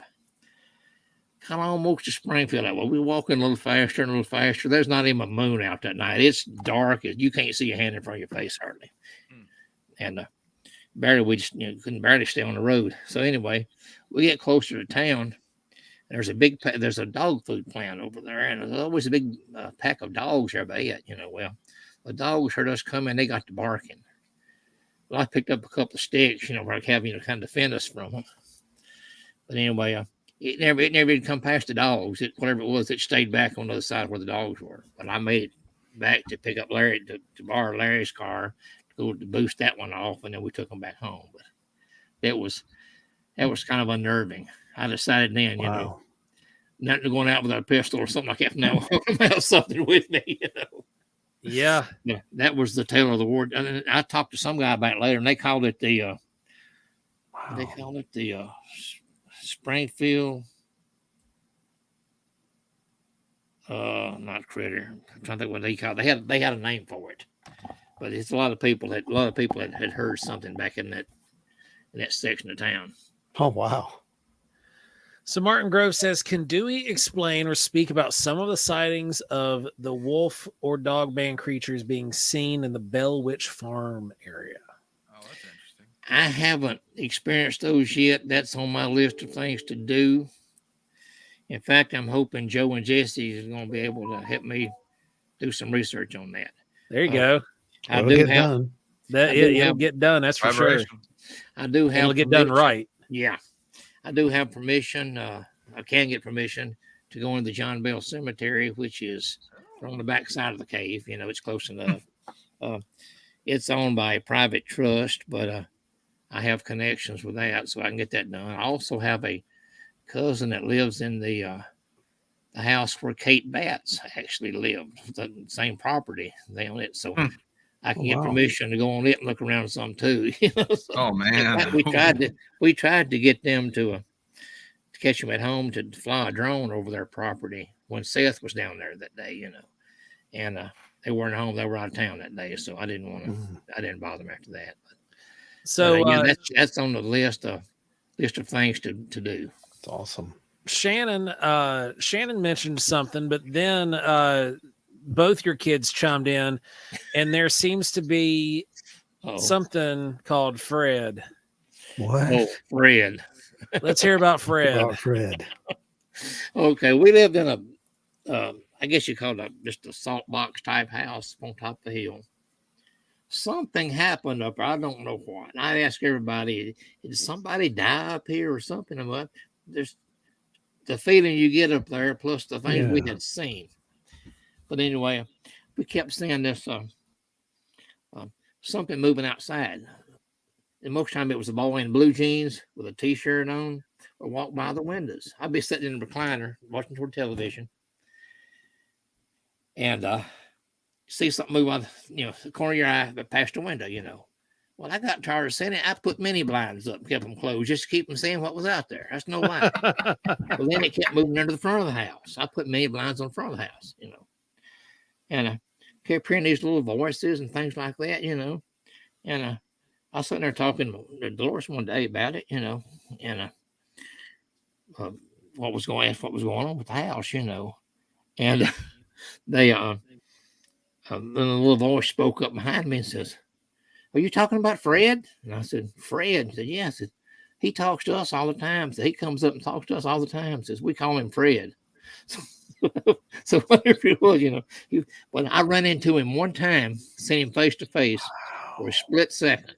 I was out in the yard doing something. I went to get a drink of water and opened the front door, and he was right there just for a split second at the foot of the steps, and it was gone. I thought, "Wow. Did I see that?" So I tried it again. Thought it might have been a reflection of the door or something, and I couldn't repeat it. So I don't know what but that house was. We'd seen several people come up the sidewalk on that house and wouldn't go to the door, and they had to circle the house, and there's nobody outside. Just nobody. Whoa. Then Bluish says, "Tell the story of when Mama and I saw the faceless man." We don't know what there was a bad intersection on Highway 25 and 49. They've corrected it now, and there's been hundreds of wrecks there, and a lot of people have been killed in that area. So as far as traffic accidents. So anyway, they're going to Cross Plains, something. There's a guy standing there, and I've seen it. So something didn't look exactly. She probably tell you more about it than I can. I wasn't there, but she happened to look, and he had no face. Just a body there with a head, but no face on it. And it scared Tracy so bad she got down in the floorboard of the car and was crying. So yeah. Wow. Like I said, I wasn't there. She give you more details on that than I can. Wow.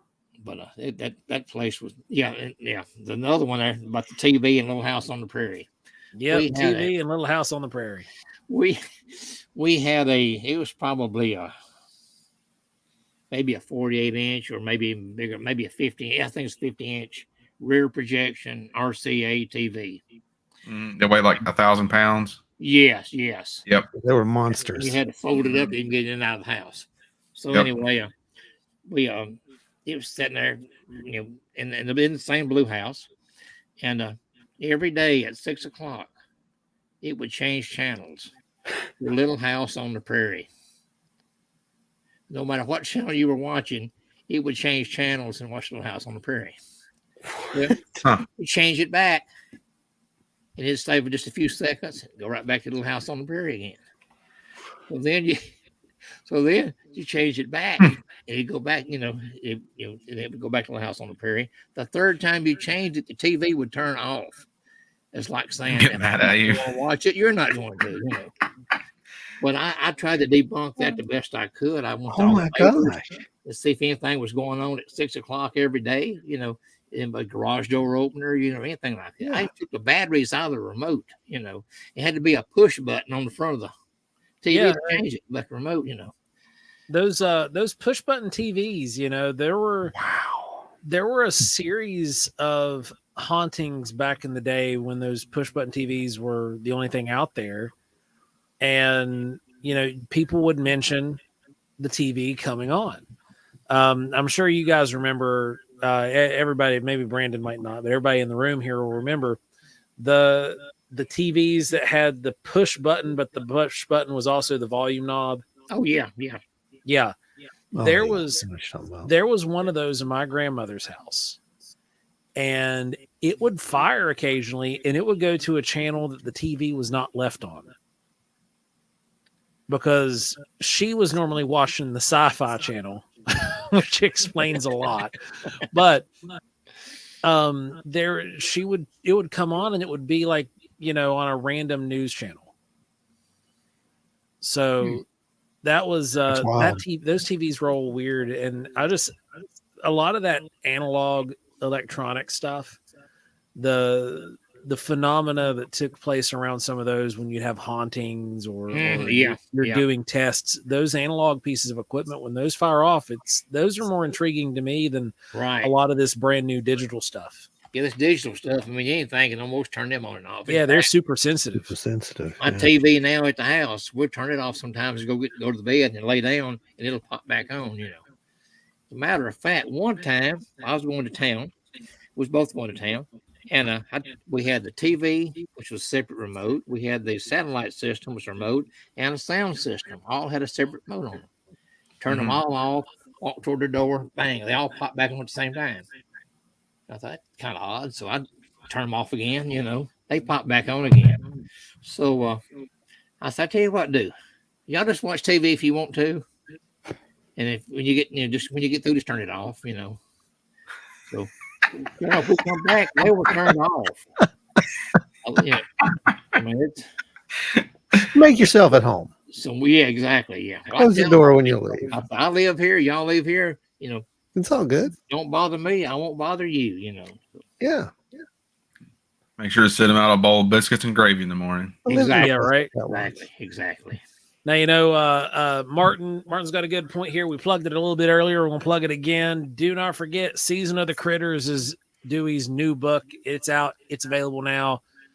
You can get your copy today. Yep, I did. If I can get it there. There it is. Yep. Yeah. Thank you, sir. Appreciate it. You're welcome. I think my newest is going to be better than any of them, I'm thinking, though. Oh, yeah? I'm putting a lot into it, yeah. In fact, Captain Mantell's grandsons are going to write the forward for me in the book. So that's awesome. That's what I'm waiting on. That's all they know is when they get their work sent in, then it's going to be published. So I want it done before Monster Fest. I want to carry them up there with me. So. That'd be nice. That'll be cool.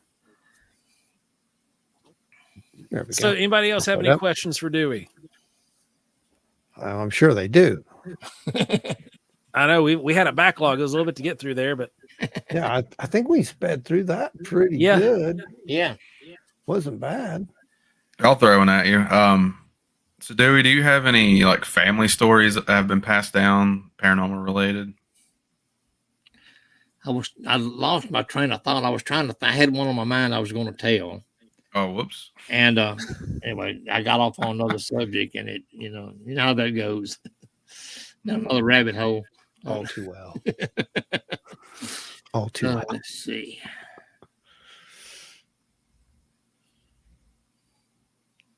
We know we talked about Bub. I was trying to think of another one that might have been I might have put in my book. Hang on just a second. All right. I can tell you one of mine real quick. Maybe it'll jog your memory. I'm losing video on one side, guys.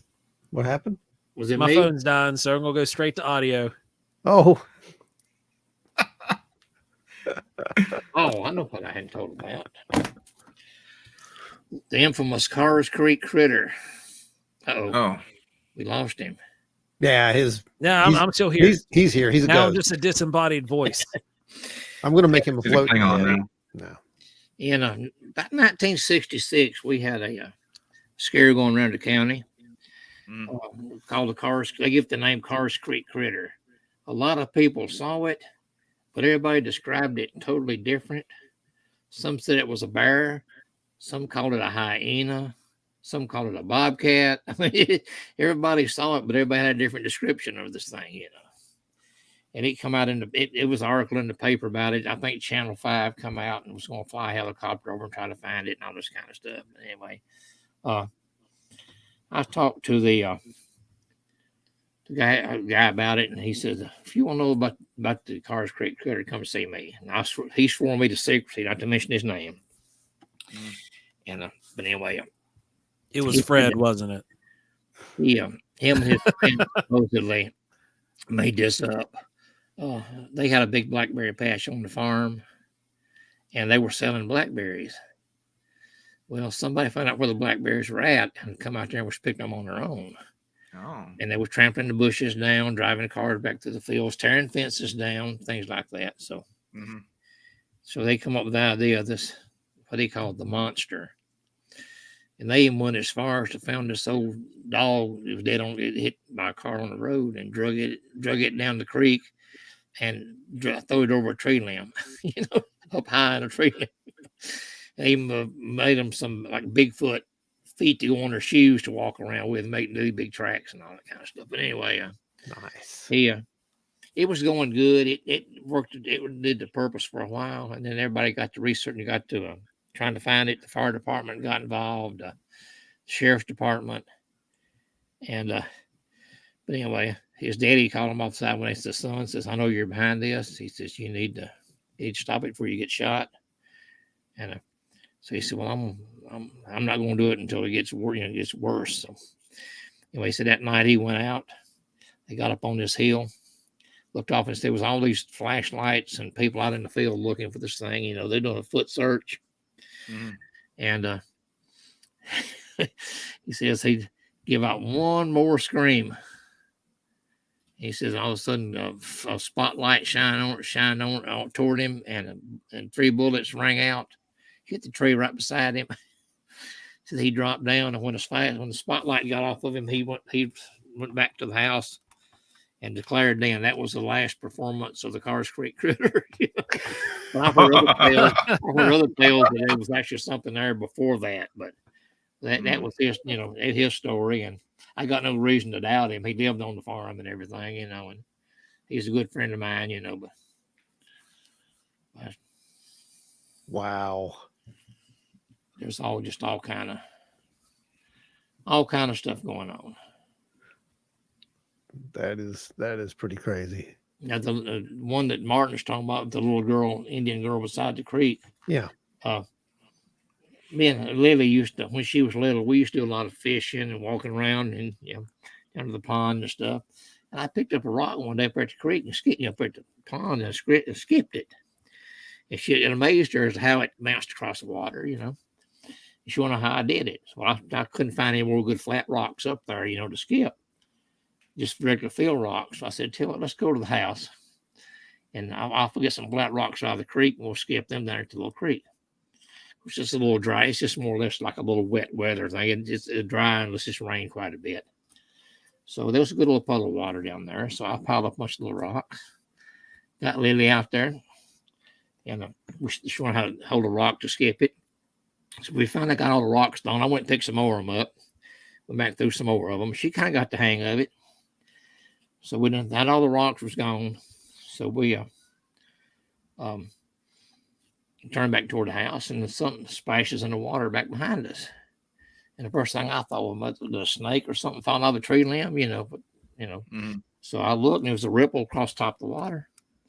So I said, Lydia, what was that? She said, oh, that was my ghost friend. I said, this is the little girl I'm telling you about. I think she's here in my house. My ghost friend said she skipped a rock. And I said, she's my friend.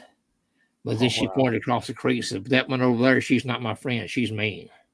Oh. Said, what? She said, over there across the creek, you don't see her? I said, no, she's there by that tree. I said, I don't see her, Lily. I said, describe her to me, So she said, well, she's a little girl. I said, well, what color's her skin? Is it dark? Is it light? Is it light like yours or dark like Papa's or what, She said, no, a little darker than yours.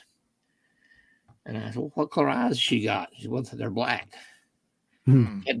She described a little Native American girl, what she described to me. I mean, black eyes, black hair, kind of pigtails, and a kind of like a brownish, like a dress, maybe the buckskin or whatever, So we turned around and come back to the house, and I've never seen anything or experienced anything like it afterward, but like that. But it is a weird feeling in that yard. I actually think I seen a vortex or a portal right there in the corner of the yard one night, and I don't know what would happen if I stepped off the porch into it, but the whole yard was just a big swirl, Oh, wow. And it was weird. And whoa. What would happen if I stepped out off the porch into that? What would happen? What would I? Was it light or was it mist? What was it? It was light. It was just light. Light. Yeah. Wow, that's the first thing I thought of. That's interesting. We had a street light, up in the corner of the yard. Yeah. And that was the corner of the yard it was at. And I have seen these lights before. The bulbs start going out, how they'll kind of swirl. You've seen that. And that's why. Well, that's probably what it is. But I looked up and you couldn't see any swirl with the light. And the bad part was the shadow of the pole behind the light. You could actually see it swirling back there too. I thought, well, it wouldn't be in the shadow that So that kind of ruled that out. It was the bulb. Wow. But yeah, it's the only time I've ever seen that. But it was kind of. Oh, that's impressive. Yeah. I've just had the strangest feeling that this house here, the way it's just in a little corner, it's on a little hill, the corner of a little creek. It's maybe a Native American burial ground. That's what I'm thinking. I've heard stories of fairy circles that will kind of glow, and they're like a swirl shape. Maybe they're like related somehow. But these were all over the yard. Wow. Yeah, this paisley print material. That's about the way my whole yard looked. It was wild looking. I never seen it before. So that is really interesting. Ron, it sounds similar to the deep end. Yeah, isn't that wild? Yeah. That kind of wavy kind of look to it, Yeah. That's kind of wild. So what about any orb activity? And by orbs, I'm talking about the self-illuminated anomalous objects of some sort, as I like to call them, not necessarily orbs, but just balls of light, plasma, etc. We've seen a couple. I seen a couple out in the yard. It's been several years ago. We were there in the kitchen one day, and Lily and my granddaughter, one come out of down the hallway and went up through my light fixture in the kitchen. And she says, "Wow, I can't believe I saw that," But my wife has seen several here in the house, especially like when I was sick. We seen that going near the house, But they Wow. I said most of them are outside. I've seen them go driving down the road and see one, and I first thought it was a firefly until it went through a stop sign. I knew then it wasn't a firefly. And a firefly would have been blinking. This one was solid and it was bright. And a firefly would have bounced off the stop sign. This thing went through it and come out the other side. So, was there any kind of residual effect left on the stop sign? Like it just seemed to pass through it? I didn't. It just sounded like it just passed through. I didn't see any like a splash or anything. It just went through it. Just like it wasn't anything at all, And that was probably 3 or 4 years ago, I've seen that. Wow. Of course, that was on a road that Daddy always said was a haunted road. They always seen all kind of stuff on that road, It's the first thing I'd ever witnessed on it.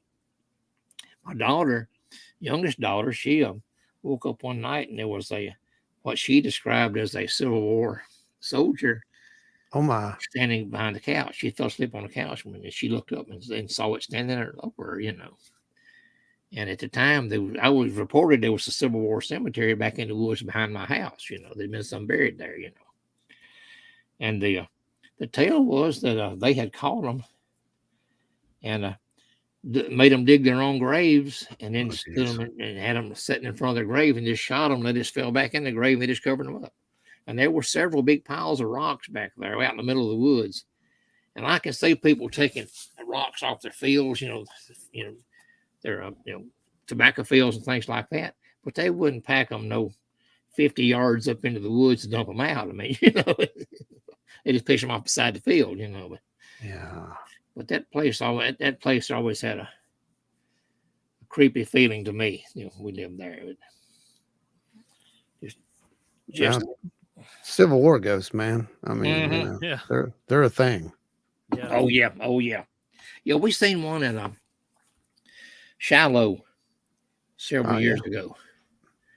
And the Shallow is the most, if you've never been there, you need to go. It is the most overwhelming place I've been to in my life. I mean, you can just feel them out there in the woods. I mean, you know, you can feel them, you know.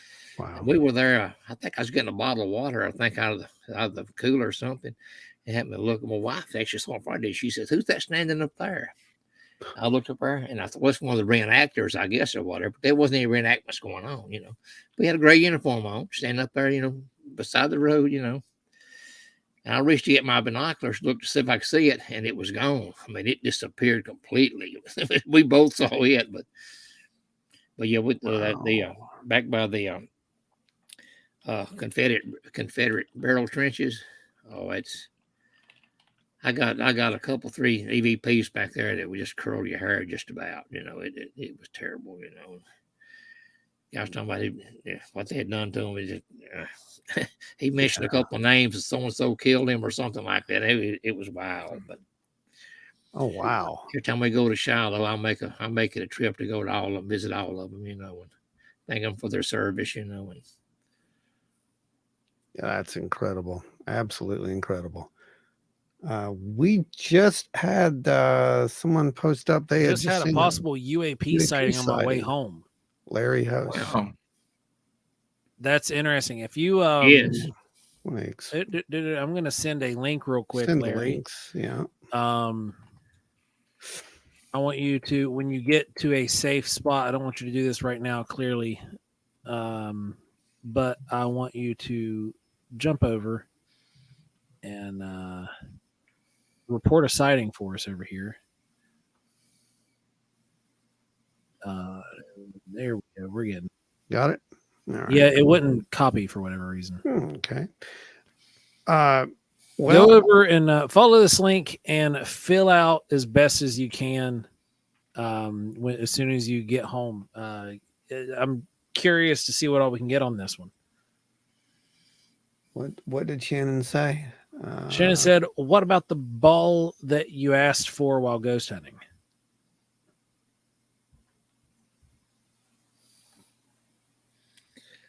the ball that I asked for while ghost hunting.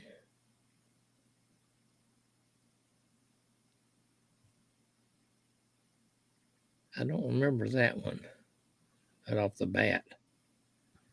I know we did. We went to a cemetery not far from my house several years ago, and there was in fact, he was a relative of mine, David Walton. He was killed in 1845 by one of his slaves, and hit him in the head with an axe and killed him. And he's buried up there. And we went there and tried to do a little investigation. And we did get a couple of 3 orbs did appear right there, you know. And I didn't catch them on camera. They actually appeared in person, you know. And we got some real good EMF readings now in the cemetery. But anyway, I think Shannon's saying it was a EVP that you captured that sounded like you.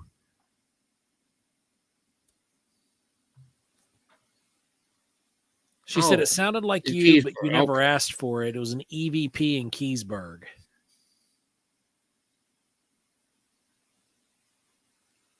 See, this is what happens when you've been researching for so long. Yeah, I don't remember the house. I'm trying to remember about the ball.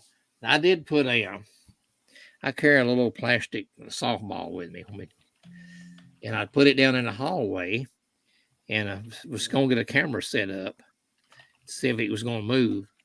And something happened. The dog got to raising the devil to the other end of the house. And I went down there to see what was going on. I come back and the ball had moved to the other end of the house on its own. But I didn't have the camera turned on, so I don't know what actually moved it. But I got a good EVP where this guy told me to go home.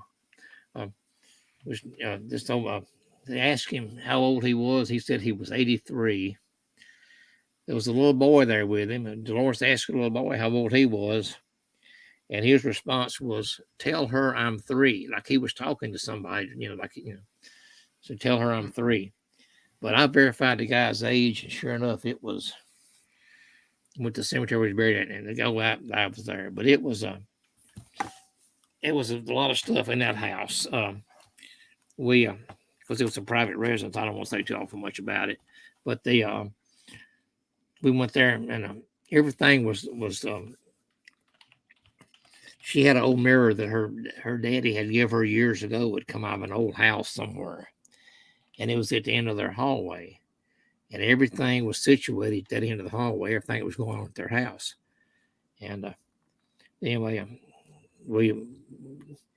things kind of quieted down a little bit. So she called back about maybe a month later and said, "You gotta get back up here." I said, "They're going crazy." Says, "You gotta get back up here." So we're sitting in my bedroom now. So she woke up and there's somebody was just standing over her bed in the bedroom. So we go back up there and I'm walking, I'm looking around, and I said, something's different here. They had painted the hall and the mirror was gone. And I said, "Where's the mirror?"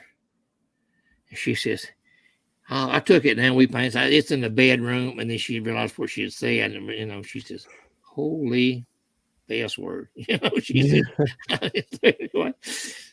she put it back up in the hallway. And now they have resumed their normal activity back in the hallway, but they're out of her bedroom now. But anyway, that old mirror is a portal. I said, "You need to get rid of that thing. You need to get rid of it." "Well, my daddy gave it to me." "Well, I don't, Yeah. It'd still be gone,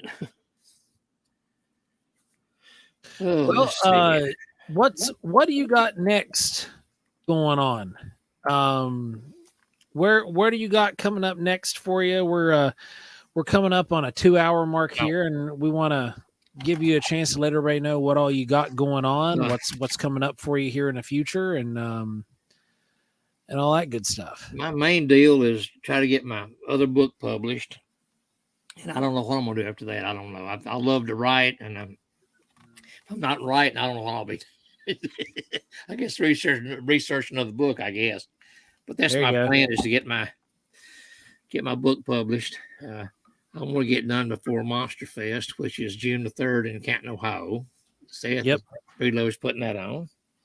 It's Small Town Monsters is putting on Monster Fest up there in Canton. Good friends, Joe and Jesse, they're sponsors. They're going to have a table set up, and they've invited me and Martin to come up there and hang out with them and meet a few people and maybe bring a few books up. Maybe I won't carry all mine up there. I don't think people in Canton, Ohio will be interested in too much about Robertson County history, but as far as my ghostly whispers, and maybe a couple of my paranormal books, maybe the Bell Witch book, maybe and my new one. But other than that, it's about it. I'm going to physical therapy, trying to get my legs strengthened back up where I can get out and prowl through the woods again. Oh yeah. I have to kind of watch out where I walk. My legs are so weak now. They're not really weak. The muscles not built up like they should be. If I was to fall, I have a hard time getting back up. So I don't want to be in the woods and have to run from a what you call him, a puppy dude. Puppy dude, man. Puppy dude. Nobody wants that puppy dude. And I thought about it a while back. I thought, they used to have these shows on TV where they was actually hunting the Bigfoot.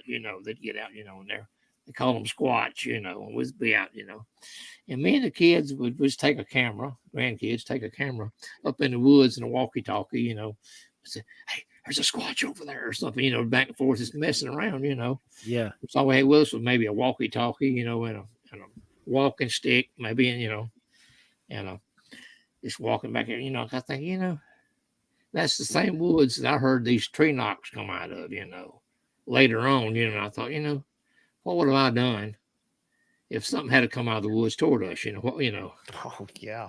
So it makes you think, so. Yep. Yeah. Yeah, Right. I mean, it really does. People, who said it? Brandon earlier is like, how many times have you been in the woods and, you didn't see anything, but something probably saw Oh you. yeah. Oh yeah. I mean, it's not a matter to me of if it happens. It's just how often does it happen? I think it happens quite a bit, honestly. There's some stuff out there. Oh, I had something laid out here. I was going to share it with y'all. Yeah, go ahead. In my Bell Witch book, I'm also I used to write poetry too. A little bit of poetry stuff. So anyway, I wrote this poem about the Bell Witch, and I put it in front of the book, and I called it Ode to Kate. That's by the dark of the night, the goblin came and scratched upon the window pane with pointed nails right straight from hell. She came to curse the name of Bell and tormented old John right to his grave before returning to her cave. And from deep within this haunted den, in 7 years she came again. And never would we be the same, for something wicked this way came. Oh, nice. That's where I come up with my name of my book, Something Wicked. Something wicked. That's cool, man. Yeah, that's awesome. So I think we know why you've never been troubled by, the Bell Witch phenomena at this point. You apparently have found favor. If you write her pretty poems, she'll leave you alone. Now, John Bell's youngest son, Joel Egbert Bell, his first wife was the daughter of my great. Actually, she was my great granddaughter. Yeah. Oh, So I kind of have a family connection. Right. There you go. I have a family connection. And in one of the census records, my great grandfather was living in a household with Joel Bell. So I got a family connection there with it. But when I was doing my genealogy, I found out we have a family connection to Daniel Boone. wow, His wife is the sister of my direct ancestor on my great grandma's side. Really? Yep. Well, that's impressive. neat. So do you have the hat? I mean, Yes. inquiring minds want to know. That's why I'm asking this. It's just I've always wanted a coonskin hat. well, there you go. See, it's in your DNA. So There it is. that's what I'm saying. That's in your DNA, and that's that you just proved it. You proved the whole thing for me. So it is genetic, and yeah, folks, if you haven't seen it, that's a terrible graphic of it that was just pulled off, and you can thank Seth for that because it's just terrible. No, I'm kidding. Seth's actually a good person. We get along very well, and in fact, I need you to petition Seth. Okay, this is his next film. He doesn't know it yet. Actually, we've talked about it multiple times. It's actually going to be Revenge of the Civil War Ghost. See, that's his next UFO one. So make sure that you guys tell him this is a must. It must happen. Okay. So, I was messing with you, Seth. I have also petitioned him too to see, we all did this. To do the Captain Mantell UFO. Oh gosh, yeah. Yes. Oh, that'd be cool. And, that would be a great that's one. one reason I got into this. Yes. If I told him I'd do a lot of research and all for him because I was close by, and it's I mean, I've got copies of his guy's death certificates and all kind of stuff. You know what? It listed his cause of death: dislocation of brain. What? Plane crash. Are you kidding me? I'm not How does kidding. that happen? That's what it says. Well, and then on one of the maps I found was a crash site. Over back behind the barn was a little circle mark, and it put area where part of skull was located. Oh, wow. So I don't know it. Dislocation of brain. It's wild. I have a new goal now. Jeez. I keep hearing this voice, but I can't see. I know it's weird. I know almost it's like disembodied voice. disembodied Not seeing my voices, face man. now is a little weird. So if you got beheaded you were technically Put on the dislocated hat. of your head. You know, we have Yeah, our yeah, own yeah, pretty ghost much. kind of haunting the place. So, folks, if you don't know the story, the Mantell story, it's a fascinating story. I cannot wait to read it. And yes, it would be awesome if someone, Seth, would make a actual film on this incident, because it's really, I think now would be perfect time, to be honest with Yeah, you, with all agreed. the Yeah. UFO stuff going on. You know, you've got the Defense Department saying that some of these things may pose a risk. Okay. I mean, I think we proved that if the Mantell incident is a factual event, and I believe it was. I don't Yep. believe that he died chasing Venus. I never will believe that he No, died no. chasing Venus. You know, something Venus could was have too played low out. on the horizon that day for Right. him to be able to see it. Right. And there's just no way. I mean, you know, that plane was Experienced taken pilot out. would not do that. How many hours? It was thousands and thousands and thousands of hours, right? I mean, I don't remember his flight time, but it was a lot. Oh, he was one of the most He highly was an ace. decorated Yeah. pilots in World War II. I mean, Yeah. you ought to see the picture of the plane. He got bombed, or he got shot at or whatever, pulling a glider over the Normandy. Mm-hmm. You know, and the plane he flew back in, they got back home in, said there's no way it could fly. It was shot all to pieces, half the wing gone, and everything else. I got a picture of it in my book. Wow. It was a C-47, I'm thinking. But anyway, he got the Distinguished Flying Cross for that. Oh wow! And he got 8 or 10 big awards and everything. But he was one of the most highly decorated pilots. So he knew what he was doing. He knew what he was doing. Yeah, folks, if you want to see that seriously, you know, give some thumbs up here and let's get some reactions. And I'm going to make sure Seth sees this. And I'm with you, dude. Let's petition him to get on this. Maybe he a says he's got it 2025 on project. the schedule for next year. Okay, 2024 project. He yeah, says. I was going to say 24, 25. That would be a great project Yeah. for him. And you know, as long as the aliens don't come first. Exactly. Because he's going to be a spoiler, you know, kind of thing. It's, you got to do it before that. Look, I'm going to appeal to him. Seth, we're friends. Okay. These are your friends too. We'll lay it on hot and heavy up at Monster Fest, and just do Yeah. I want to get my book there where I say, look here, look at what I've done your groundwork for you. Yeah, exactly. Here's the manual. All you gotta do is write the screenplay. I mean, here's the manual. Make a script. You're good. Do some storyboards. Let's do it.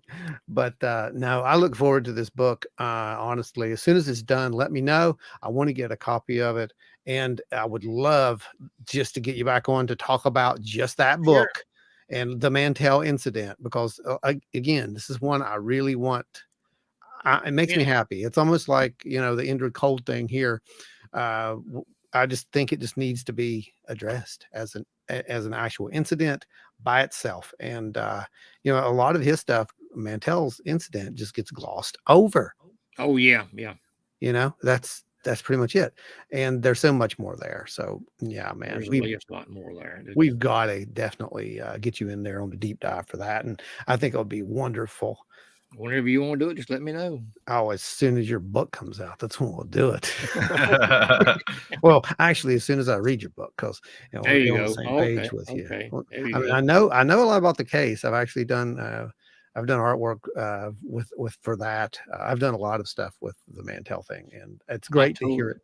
Great to hear it. Eric and Terry that I wanted the forward written up before in a couple of weeks. It's awesome. For the middle of April, I want to go ahead and send it off and get it published. So Awesome. I got everything else ready to go. It's proofread and everything's organized and ready to go. So with hundreds and hundreds of pictures in it, so it'll be good. I cannot wait to see, especially the newspaper clippings. Yeah, and I went as far as the last chapter of it, as far as UFOs mentioned in the Bible, for Ezekiel, things like that. A little bit ancient astronaut theory in there. Yeah, I covered a lot of the good abductions and things like that too. So the attack of Washington and the battle of LA. They launched how many thousands of dollars worth of our anti-aircraft weapons and stuff. Then say it was a false alarm. Yeah, man. Yeah, man. They highlight something in a spotlight and then shoot all these bullets at There's it. that infamous picture of a spotlight on the That's right. craft. Yeah. That's right. And then it was a false alarm. Yeah. Okay. Yes. I mean, people Or are, weather you know, balloon. well, hey, it's always a balloon. Let's be Always. real. You know, we just never see the balloon. Roswell, yeah. That never make me believe that's in there too. Believe it was a Roswell. balloon. No way. No. There's just been too much that's happened over the years to say that yeah. Roswell was anything more than, you know, it was something definitely different. Now, why they covered it up, that's anyone's guess as I see it. But folks, I want to thank you guys for coming out. Dewey, if you've got anything more to share, the line is still open. We're not kicking you out. I'm just saying if you're tired, we'd fully understand. But I'm fine. I've been looking forward to this all week. We're loving it, man. This is awesome. What are you talking I about? thought I was going to be nervous or whatever, but I'm really enjoying it. No, we always you know that you're the third person who has said that about this show. I don't know why, but we really just let it go. I mean, it's just a very easy show to be on. It's very laid back, and we kind of let the audience ask their questions and we roll with that. It's not really structured. You know, it's their show. I mean, that's what we keep telling them. You know, it's their show. Ask you the questions. You're kind of directing this as we go. We have a couple of little questions here and there and some insights, but yeah, it's their show, man. I think that it's important that you know, that this field obviously gets studied, and it makes me happy to see people like you and Hellbent Holler, obviously, out there who are in the field doing this stuff actually on the ground. That's what people don't get. There's research, right? And then there's investigation. So there's really two separate things there. Research, anyone can do that. That's just basically pulling up some information on your phone or on your computer sometimes, right? Or just talking to people. But investigation, it's a lot different. Oh yeah. You put all that together, plus you go out to the field, you interview people, you gotta, you know, go and collect actual evidence and data and make sure you don't mess that up or get too biased on your own data. Right. Data bias is a huge issue in the field as far as I'm concerned. And you know, it's really good to see people doing that. So I'm hoping people are paying attention to what you're doing, my friend, and we get to see, you know, more research and more investigation like this. I was really impressed when I went to Franklin, Kentucky, to Simpson County Historical Society, and asked I wanted to see the Mantell file. He goes over and pulls this big, massive file out that's this doggone thick, you know.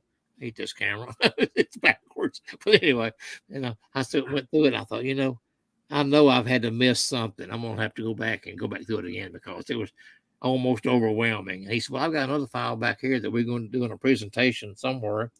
And I pulled this stuff out. So go through it too if you want to. So I went through it. But yeah, it's just amazing. I've got a picture of them actually loading him into the back of the ambulance, you know, the stretcher and all that stuff. You know, it is amazing. It's I've dedicated this book to Captain Mantell.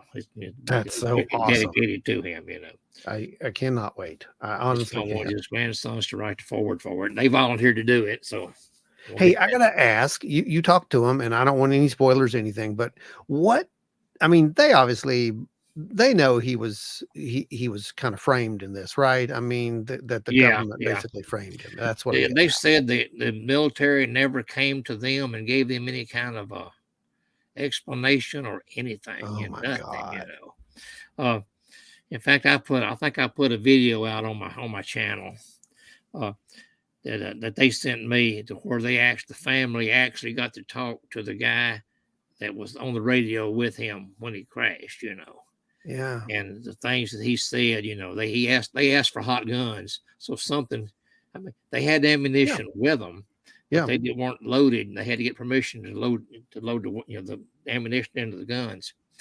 And they asked for hot guns, and he's talking about, man, this thing is huge, and the description he gave of it, there's no way it was a balloon. I mean, oh yeah, and let's be clear about this.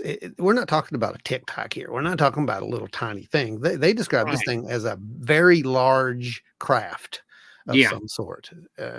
And you know, I don't know if a lot of people know this or not, but this inspiration, this thing inspired some very interesting things. There was actually an episode of Star Trek, the original Star Trek, that was I believe pulled right from the case, that they pulled the case and used it as inspiration. I can't remember the exact name of it right now, guys. So if any of my Trek fans remember that, then by all means let us know. But I do remember that there was they set theirs into the 50s, as I recall, or 60s.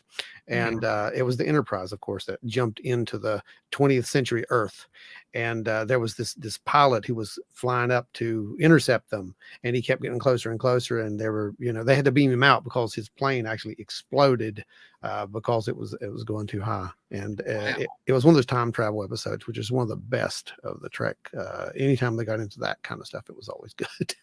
But I'll find that name for you eventually, because I'm pretty sure that they had to be inspired by the Mantell case.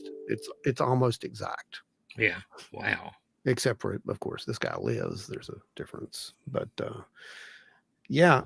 so Brandon, what are you thinking, man? I mean, you've read the book, right?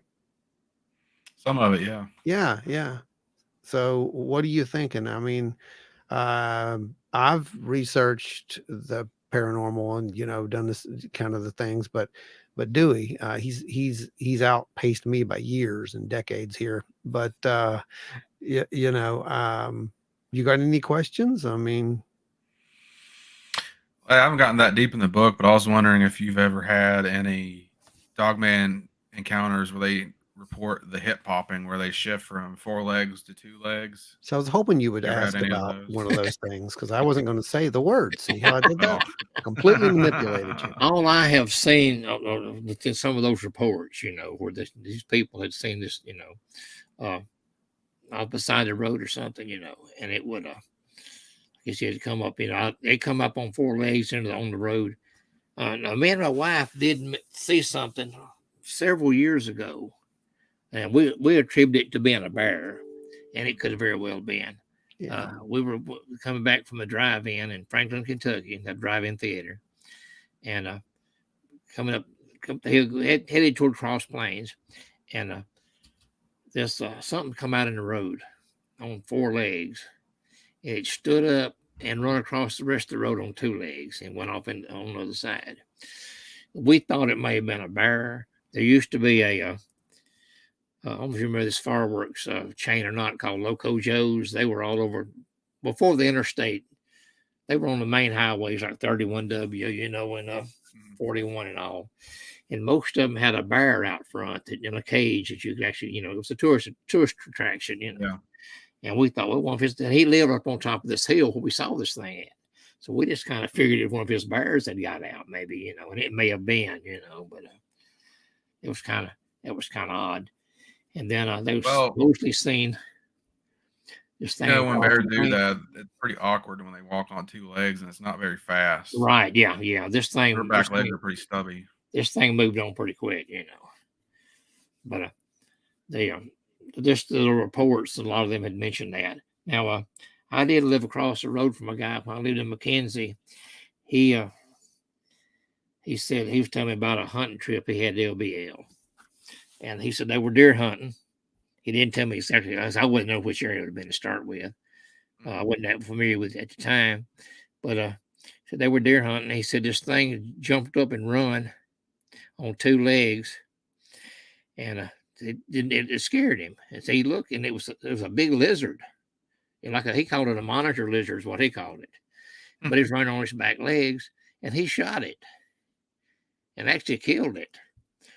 And didn't know what to do with it because, you know, there's no lizard season in LBL. You know, right. He knew he could probably go to jail for shooting something like that, you know. So him and his brother finally got it loaded in the back of their truck, and he took it home with him. And we lived right across the road from him in McKenzie, and I've been trying to find out, you know, where this thing went. But he told me that one of the units, he kept it quiet for a long time. Word got out. One of the universities in Memphis supposedly bought it from him, or he gave it to him to study, you know. And but he said it was so big. It had a big chest freezer, and it was it had curled it up in the bottom of the freezer, you know. Man. So it's You got any pretty good pictures of it, size. or He said it filled the back of his truck up pretty good, you know. Hmm. So anyway, I thought that was kind of. Wow. So, Yeah, kind of the lizard man. You know? that's what I'm hearing. It's like, hey, that's this is probably in the mid to late 70s. You know, so oh wow, dude. Didn't get a Polaroid or nothing of it? he didn't have anything. I wish he had of. I can't even think of the guy's name now. I've been trying my best to. I guess I'm gonna drive down to McKenzie one day to satisfy my curiosity and just see if anybody in the same street. You know, he was on Hamilton Street. So if I can just figure out anybody, you know, remembered his name. He had a little junkyard, you know, he sold car parts and stuff on the side. But I can't remember his name to save my life. That is impressive, is what that is.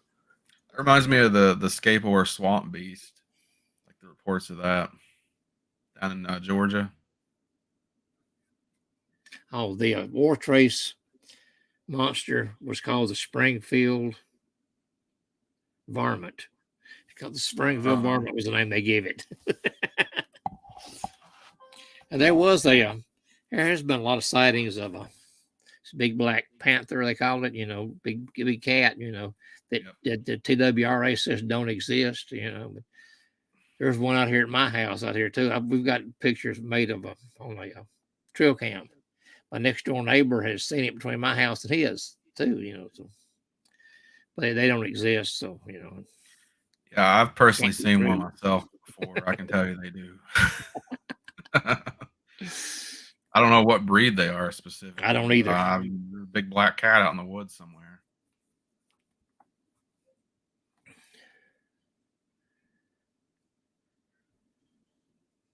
Another one I saw had a big old head and had big yellow eyes, and I remember its mouth was open, and I remember the pink tongue and its mouth hanging out a little bit so it could taste the air. Wow! Oh wow! Yeah, there's a lot of folks who see them even though they don't exist. So, you know. Yeah.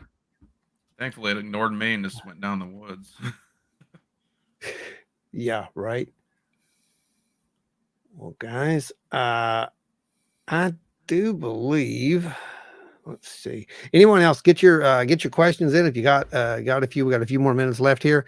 I want to thank who was it? Adam Good for actually supporting the show tonight. Huge thanks and shout out goes to Adam because Adam actually purchased was the first kid on the block to get the new patches from our website. I uploaded a couple today, and I don't know how many's left, but you can go grab those now. They're actually over on the website. Just hit the shops tab, and it'll take you up, and it's automated basically. So all we have to do literally is ship them out to you. That's it. It's pretty simple. Yeah, I mean, get over and get mine before they sell out. I think we have. Let me check. We might have like 4 or 5 left. I think there's like 4 or 5 left, something like that. Let's see. Here it is. This is how you do it. Is hop over here, go to the website, just like that. Let me pull this up. There we go. Go to the website. It's like that. That's wildandweirdwv.com. Hit the shop tab right there. Boom, and there it is. You'll go down and new for 2023. There they are. Oh, okay. Yeah. That's how you do. Just hit that, and it's an automated process. So I'm not sure. It doesn't show me how many's left, but apparently there's still some in stock. But they are limited, like I said. So if you do want one, people were asking. So if you do want them, they're live on the page. Right. Get them while they're hot. Yeah, literally. Get them while we got them. Those are I designed them, and the legendary Chris Coots of Adulting Axolotl was kind enough to make these for us. Wow. And man, are they good quality. They're awesome. Yeah, they're amazing. They're absolutely amazing. I love them. I could not be happier. And it made me very happy to be able to offer something like that. Right. So could they be aliens? could they be? They could be. They may be. We may be. We're not alone. We have never been alone. We have never been alone. You know, I used to say that years ago, and you can imagine my excitement and how much I screamed like a little girl when I first heard them use that as a catchphrase. I was like, "What?" You know, that's awesome. But it took that long for people to actually come around to this, Dewey. And you know, it's relevant. You're writing a book about it, so why not? I gotta ask: did you ever think, in a million years, that we would be sitting this close to a possible disclosure of whatever the true nature of this is? Not that I think we'll ever get the actual true nature. Is the original Bell Witch book. That was from I think Boss Lady's talking to him. She's going Yeah, in. I was getting a lecture. This It's okay. book here is one of the. My wife just told me this is one of the original Bell Witch books. So it's that's why it has a habit of getting up. Everybody that has one of them says it walks away. Yeah. How many are there? Do you know? There's a black one, a white one, and a red one.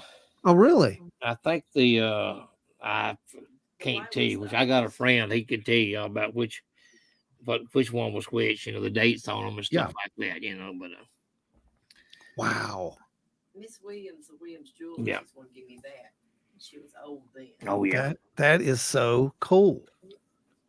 You know, I mean, I did locate a piece of barbed wire. That was the original around the old fence of the old property, you know, it's probably maybe a foot and a half long or whatever. I've got it hanging in my garage, and I just kind of wondered if you should. Should I have that? I don't know. Should I take that home with me? The logic tells me no, but there's this other part of me as a collector that says, yeah, I should have that. There's some holy water on it. Wrap a cross on it and see if it catches on fire. It belongs in a museum, you know. I've got a whole collection of Bell Witch books over here. I keep them under close. Oh, we have a question. We do have a question. Maybe what's your Bell Witch book called? Hang on, we do have a question there. Steve Calsey. Of the original Bell Witch books, which did you like best, the red cover or black cover book? I actually like the white cover best. I mean, white. Yeah. One of them had in the back of it, just this one, there was another, maybe it was one of them has a thing in the back of it of another haunting.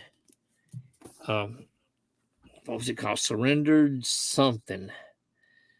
This old plantation house or something. I forgot which one of the books it's in, but it was so bad that they finally just burnt the house down. They would hear babies crying all through the house and stuff like that, you know, and they finally just moved out and burnt the thing down, you know. But I wonder if I was going to mention Sky Daddy or not.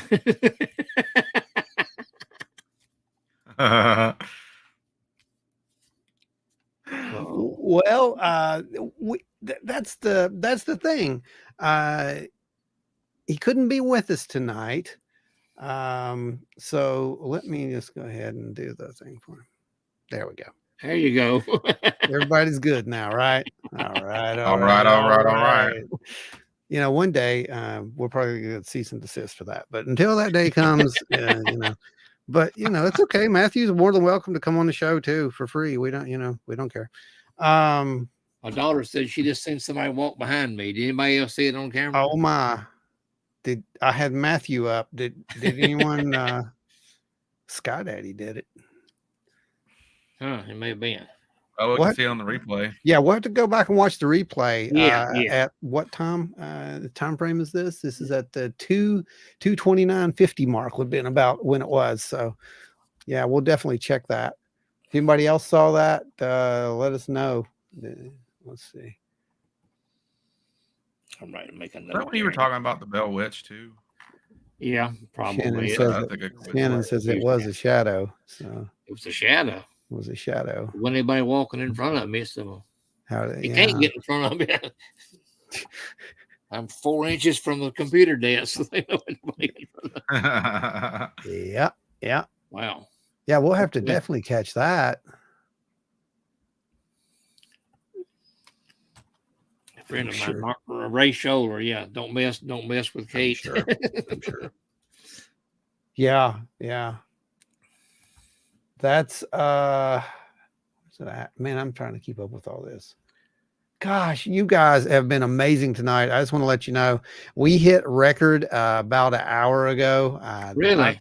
I think at one point we had this is the first hour, we had about 84, 85, I think, who were on and off, who had came in.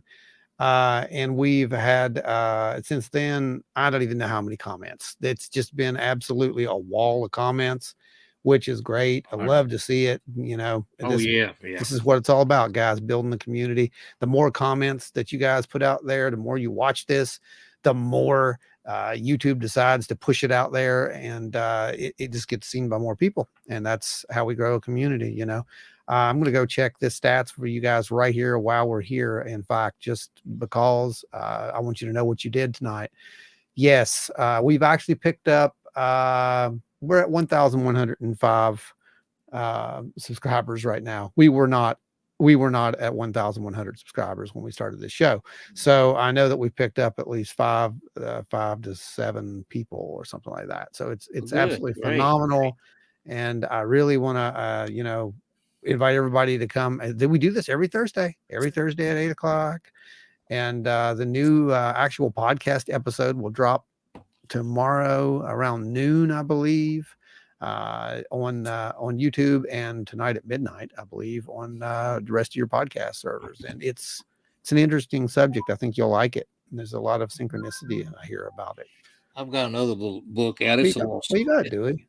It's a little small one. It's called Lights Out. In 1880, we had a guy that was actually supposedly robbed and murdered. Yeah. By 10 African American boys, and nobody would write about it. It said it was too controversial. It happened right outside of Adams, just right across the river from where the Bell Witch Cave, actually. And but anyway, they ended up nine of them getting lynched. 5 of them off the courthouse in Springfield. And I've been wanting to do some investigation around that. In fact, I had a friend of ours that lived in an upstairs apartment right across from the courthouse. I was wanting to get some stuff set up, but they ended up moving before the anniversary date of it, But they based their information on the word of a fortune teller. It's where they got the information. What? And one guy he confessed as being part of it after they tied him to a tree, staked his legs down, and set leaves to burning leaves to his feet, to make him confess. I mean, most people probably would, wouldn't they? That's one of them. That's one of them. It's a small book. It's strictly court case, strictly facts. There's nothing, nothing fiction about it. No. What's the name of that one, dude? Lights Out. Lights Out. Yeah. Okay. They actually. That's what when they come in, when they overrun the courthouse and the mob went in to take them from the courthouse. That's what the leader hollered was lights out. They had these lanterns, I guess, but they made them blow the lights out, But it was and I have had several dreams about that they didn't do it. They were actually set up. They didn't do it. I don't believe they did.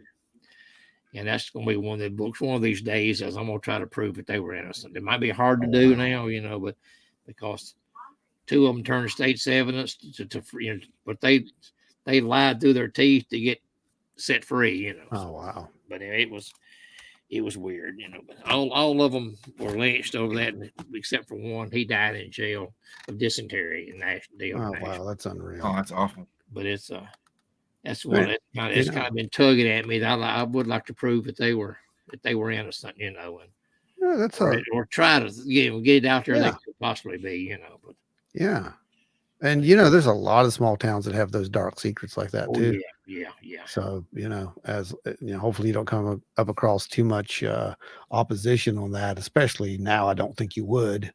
So yeah, setting the record straight would be This that is would be another good something. one here too. Vigilante justice.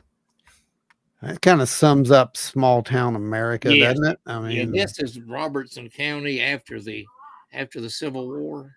yeah. Oh, there was people lynched and hung. I mean, it's all over the place. I mean, it was. No one really talks about that. No, they don't. No. They really don't. I mean, we look at all these atrocities that take place in these other countries, and we don't realize that it happened here. Oh, it was. Yeah.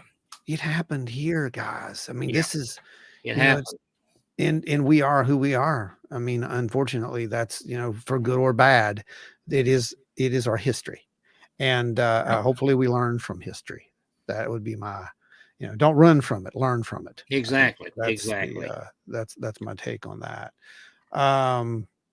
Dewey, your bell witch, that's this one, right? Something Right, wicked. right. Yeah, that's what I thought. Right.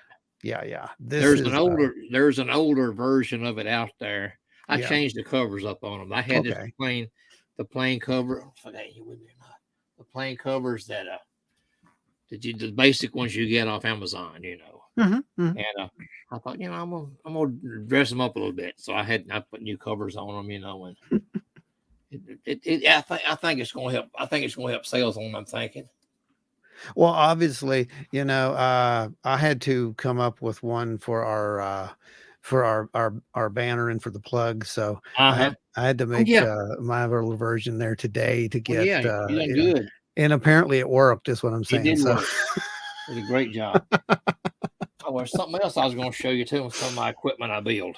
Oh, this is the bear. I saw this on Facebook. Oh, that's cool. I love it. And once it starts, my Wi-Fi is keeping it on. So. Oh, that's what's triggering it. And Elmo. This is great. Who can resist Elmo? This is great. This is, I call this one, it's not tickle me Elmo, it's touch me Elmo. Touch me Elmo. That's Well, that's me, Elmo. That is funny. I got 2 or 3 more I'm working on, but yeah. A lot of people don't realize that is one of the best ways to basically try to validate children in some of these haunted locations. I know there are some people who think, anytime you're dealing with kids, that it's a bad thing, that they're not really kids, that it's, again, it's not always evil, guys. It's sometimes it's just a wayward, lost, energy source, for all terms of lack of a better word, I suppose. And Brandon was abducted by aliens. I picked these little lights up at a Harbor Freight. I remember those. I've got one downstairs. And they work great. If you like doing some work in investigating in a cemetery, you can put them on tombstones, Yep. And it'll track something if it's either coming towards you or going away from you, It's got a little motion. You know which way to run anyway. Which way to run. I've got some motion sensors, slow lights that could probably do the same thing. Yeah. That is awesome. Did the audio? What is it? Shannon, I did the audio book. Plug me. Yeah, that's right. My daughter. There you go. She does voiceovers and things like that. And she did wonderful. the audio book for. So if you go to Audible and that's her. Something Wicked, it's my daughter doing it. She done a great, fantastic job on it. It is.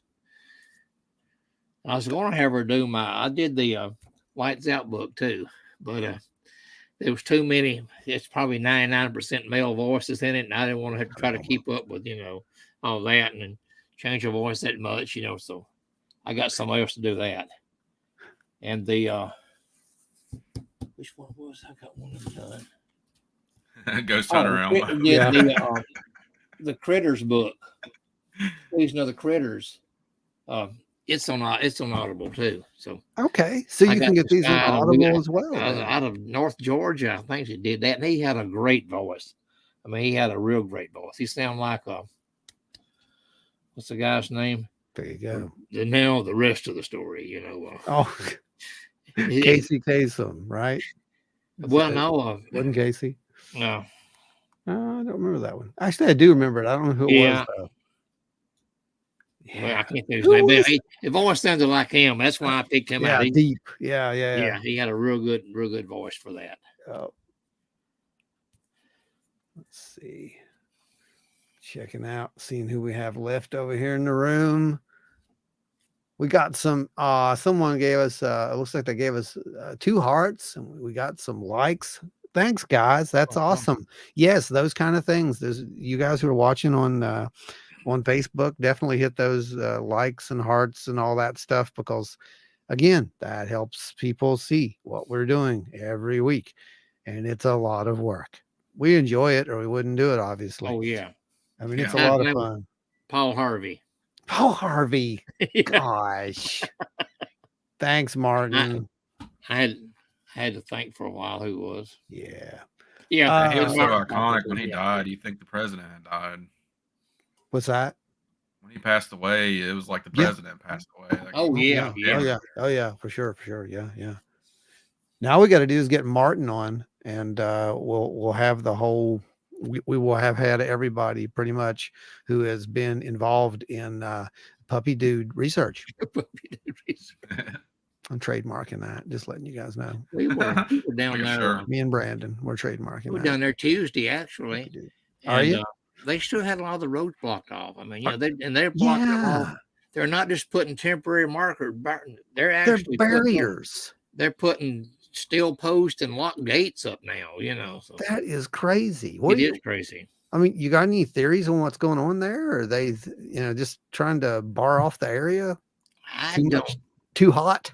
I don't know what's going on with the deal, but That's crazy. maybe they've had a lot of disappearances over there, so they're trying to Yeah, like. they keep have, people yeah, from going. yeah. Yeah, I'd say that's what it is. Oh, look here. I'll take that as a hard confirmation. No, my friend, it'll be an honor to have you on. Oh yeah. You got that backwards. But hey,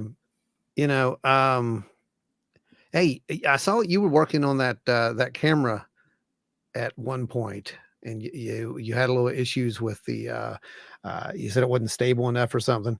But I think that's a brilliant idea to get into the field out there as well. The steerable, what was it, gimbaled camera. That's yeah, remember that?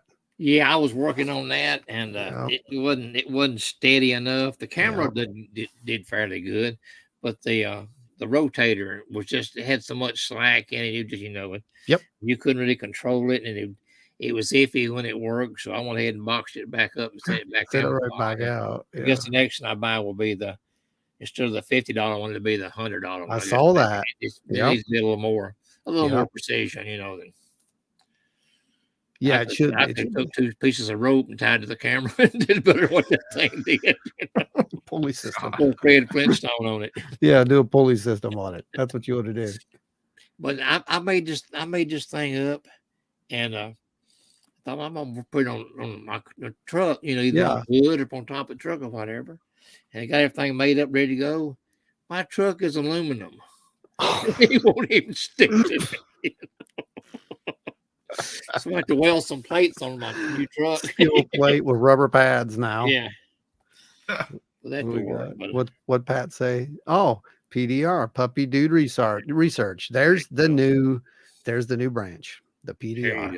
There you go, guys. It's done right there. And Marty said they have blocked all the LB hell where we have witnessed that have seen. See, you almost made me say it, Martin. He said it. He's trying to trap Y'all you. tricking me. It's Capital letters and all. You think I'm Beetlejuice or something? Come on. Hey Martin, did they block off that field where you saw yours at? Actually, that one is still open. Well, oh, is it? You can't get back too close to it, but I mean, they only let you get 50 yards off the road or something like that, But there was we've seen some tracks that somebody been back in there a lot further than 50 yards. But oh wow, have you guys been chased off by the park rangers or anything? Not yet. I've been looking for it. Have you seen my wanted poster back here? They need to limit his access to people food. There you go, Pat. Truth. If I get Pull it over. There it is. It'll be please $500 reward.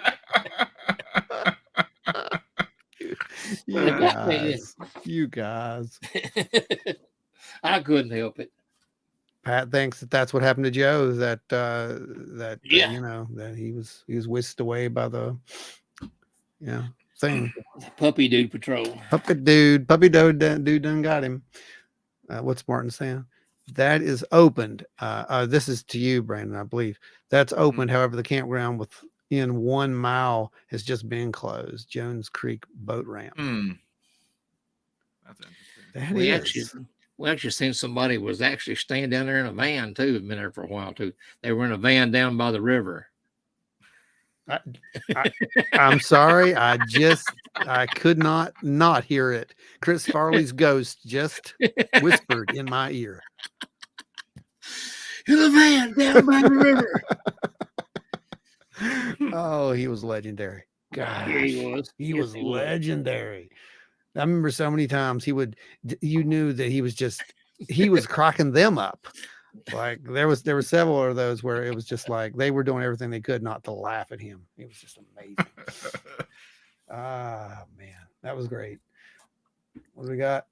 Doom. Oh no, I thought I saw something else there, Martin. I'm sorry about that. Yeah. And yes, we all have potential to be and do both good and evil, no matter where we are or who we are. I agree with that, Matt. Absolutely, 100%. Right.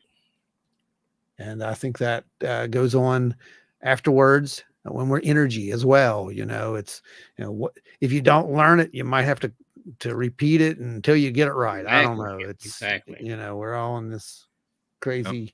That's what I think about reincarnation. You put on here to learn so many lessons or whatever. You go through that kind of like grades in school. You fail, you have to go back and start over again. You're here to learn so many lessons, and you just keep coming back till you do. Till you get it right. You got to get it right. You get it right. And we talked about that was it last week? I think it was last week's episode, I believe. Yeah. And we kind of come up with that same thing. Incidentally, a great episode. Everybody enjoyed that one. Yeah, we thought we had found one road to get us back there to it and went to turn in and had lucky Martin had looked down and seen it, but there was about a 5-foot drop off where they just took something and dug it out. It was asphalt, and it was just a 5-foot drop off, If it went off in it, there wouldn't have been no getting back out, They're digging moats, is what you're telling me here. Evidently, yeah. They're Somebody had tried to get around it, and then they'd actually cut down a couple of trees and drug them across the road where you couldn't get past that. So it just makes you wonder what is going on that you have to go to the lengths of. These are big projects, right? We're talking about. I saw the pictures. These are big barriers that are being built out there, and concrete filled posts, and now you're talking about they're literally digging trenches. That's pretty substantial. It is. It really is. For whatever the reason may be, whether it's to keep people out or to keep something in, I don't know, but that's definitely very interesting to me. Yeah, you could go down that Jones. What's the name of that? Anyway, you walk down to the campground there at Jones's. You could walk down through there and probably go across the bridge and walk, but I don't know if you'd want to or not. Yeah. Some kind of leave you a little bit open. I wouldn't want to ride a bicycle back in there. Yeah, Pat. You can walk, but the thing is, what we're talking about is some of these places. It's miles. Yeah, back into there. And I don't think that you really. This isn't a place. From what I've seen, it's not a place you want to go by yourself. It's got a history. It's not only got a history, it's got a lot of people who go out there looking for that history. And some of those people may not be the nicest people. So I don't know if I want to go by myself, is what I'm saying. Now I'd probably go with Jessie. She's armed to the teeth usually, and she loves stabby things. So you're Things safe. Go pew pew. Yeah, you're safe with Jess. You can carry arms in LBL. I don't know. I don't know about that.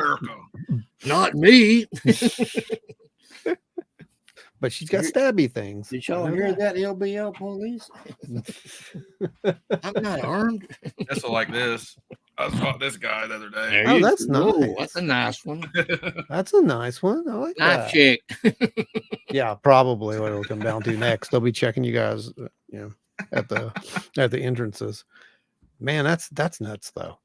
But Been wanting to carry my shockwave down there and try it out. But yeah. afraid they might like it more than me. There's a question.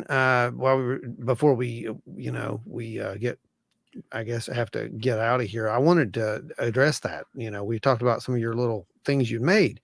Well, I got to see one of the things you made in person, as you recall, at Wild and Weird Con. And that would be in the EM pump. Oh yeah. You want to tell people a little bit about the EM pump and how that theoretically works? I mean, I know how it physically works because I'll tell you what happened. Jess had the tri-field there, and I was over there playing with it. And when this thing was turned on, it pegged the meter from literally yards and yards and yards away. So I know what it does, but explain to people the premise of that an EM pump. What I did, it's got a battery pack in it. It's got a it's got a dual battery pack in it, and it's got two switches inside. There's two. I actually used motors, cooling fan motors out of a computer. Yep. You just take the blades off of them, and then fasten a metal washer onto where the blades were at, and put these rare earth magnets on it. Yeah. And when you turn them on, the magnets spin you, and it creates all kind of EMF. I mean, I call it the granddaddy of all EMF pumps. It literally is. And what's happening there is it's spinning and it's cutting the magnetic field, the flux layer, and creating EM pulses. Right. And can you dial that, the speed on them, and change the EM level on yours? Or did you?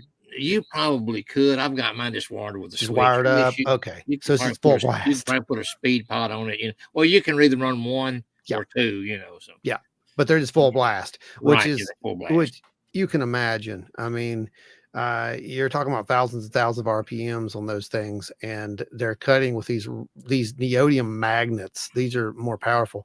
So the EM pulses that this thing is throwing out, it's crazy. I mean, yeah, it was crazy. It really was to actually see the level on the tri-field was it's pretty remarkable. But the theory is that basically you can power these entities, beings, portals, call them whatever you will, with this energy, and it can act as a manifestation type device, because we've noticed that in a lot of cases there'll be like a weird, like something that builds up and then something happens. And look at this thing. Just look at it and tell me. It's got two batteries. This is why he's on the no-fly lists right here. Now, keep an eye for shadows behind him now. I would pull that away from probably from your camera just a little bit too. It's that thing's producing some serious EM, but yeah, it's interesting. It really is interesting to see one of those things powered up, and the feeling that you get when it comes on. You feel that. So it's I thought it was. I used to do a lot of electronics back years and years ago, and same. I kind of got away from it, and then I ordered me a bunch of electronic kits, some resistors, and transistors and stuff, and just get online and just try to find some, schematics, things to modify them, and I saw a great thing for people like you and me today. I've got to work on this one. This one needs it's got a bunch of stuff inside. You can't tell much. It's just got a bunch of wires and stuff inside it. It's a jungle inside. Breadboard and a bunch of components. But like I said, it worked. It works great in here. You make it just right and make the lights go across. It'll light them all up. But like I said, I tuned it in here, and all I need to do is find a ferrite rod. Yeah. And just keep experimenting with how many windings to put on it, and just get it to where it's where like if it's outside with nothing going on, it'll be in a zero state, And then, Yeah. That's I awesome. I tuned it in here in my computer room, right beside the Wi-Fi router, and it's nowhere near right. So, see, that's what I like. That's the stuff I like. I like the experimental side of the whole thing, trying to figure out, what does this do, so to speak? If this phenomena, if we know that these things emit, EM radiation, we do know this for a fact, and that some of these things emit EM radiation. It's been proven. So, how can we use that to our advantage? And some of the theory is, of course, that by injecting electromagnetic fields, you're giving it what it needs to do its thing, to materialize, like I said. Or I was just thinking, imagine that EM pump being turned on Skinwalker Ranch. Oh, they've done it. Oh yeah, have. Oh gosh, yeah, they've done it. Yeah. They've done stuff out there you just can't even imagine. They haven't even showed half the stuff they've done out there. Any kind of large electric motor will generate all kind of EMF. In fact, I worked at one place. They must have had a lot of old motors in there, but it would create enough EMF that it would depress you just to walk into. It affected your mind actually to walk into. Wow.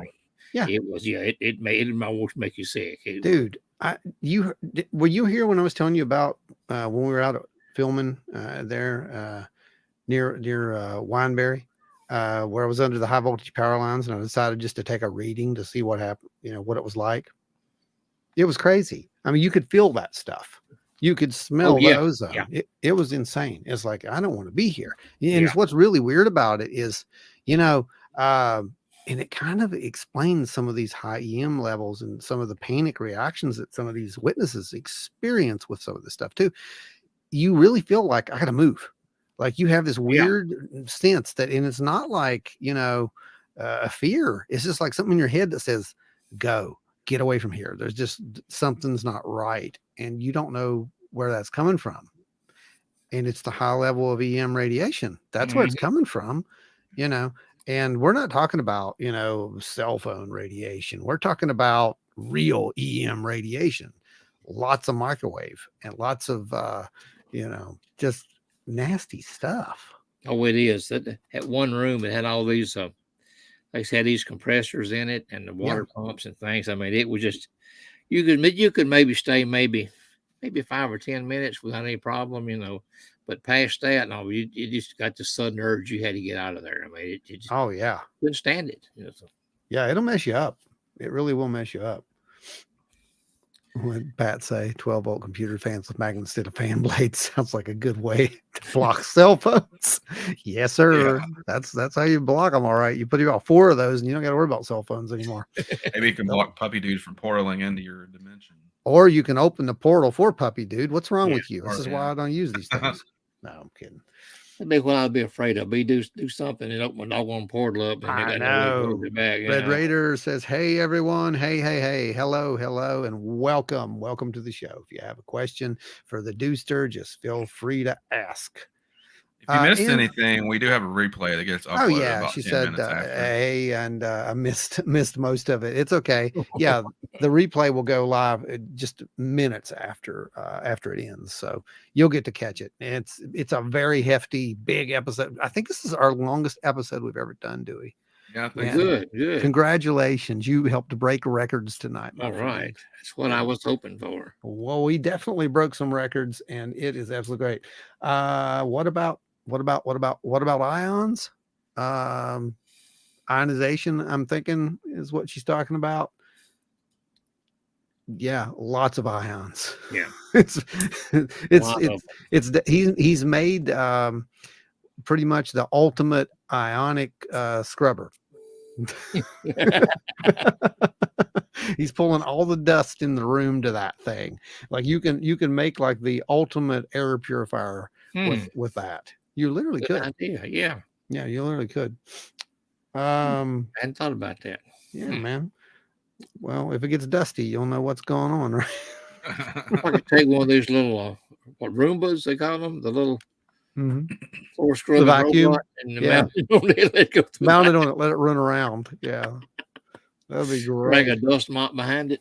Oh gosh, that's awesome.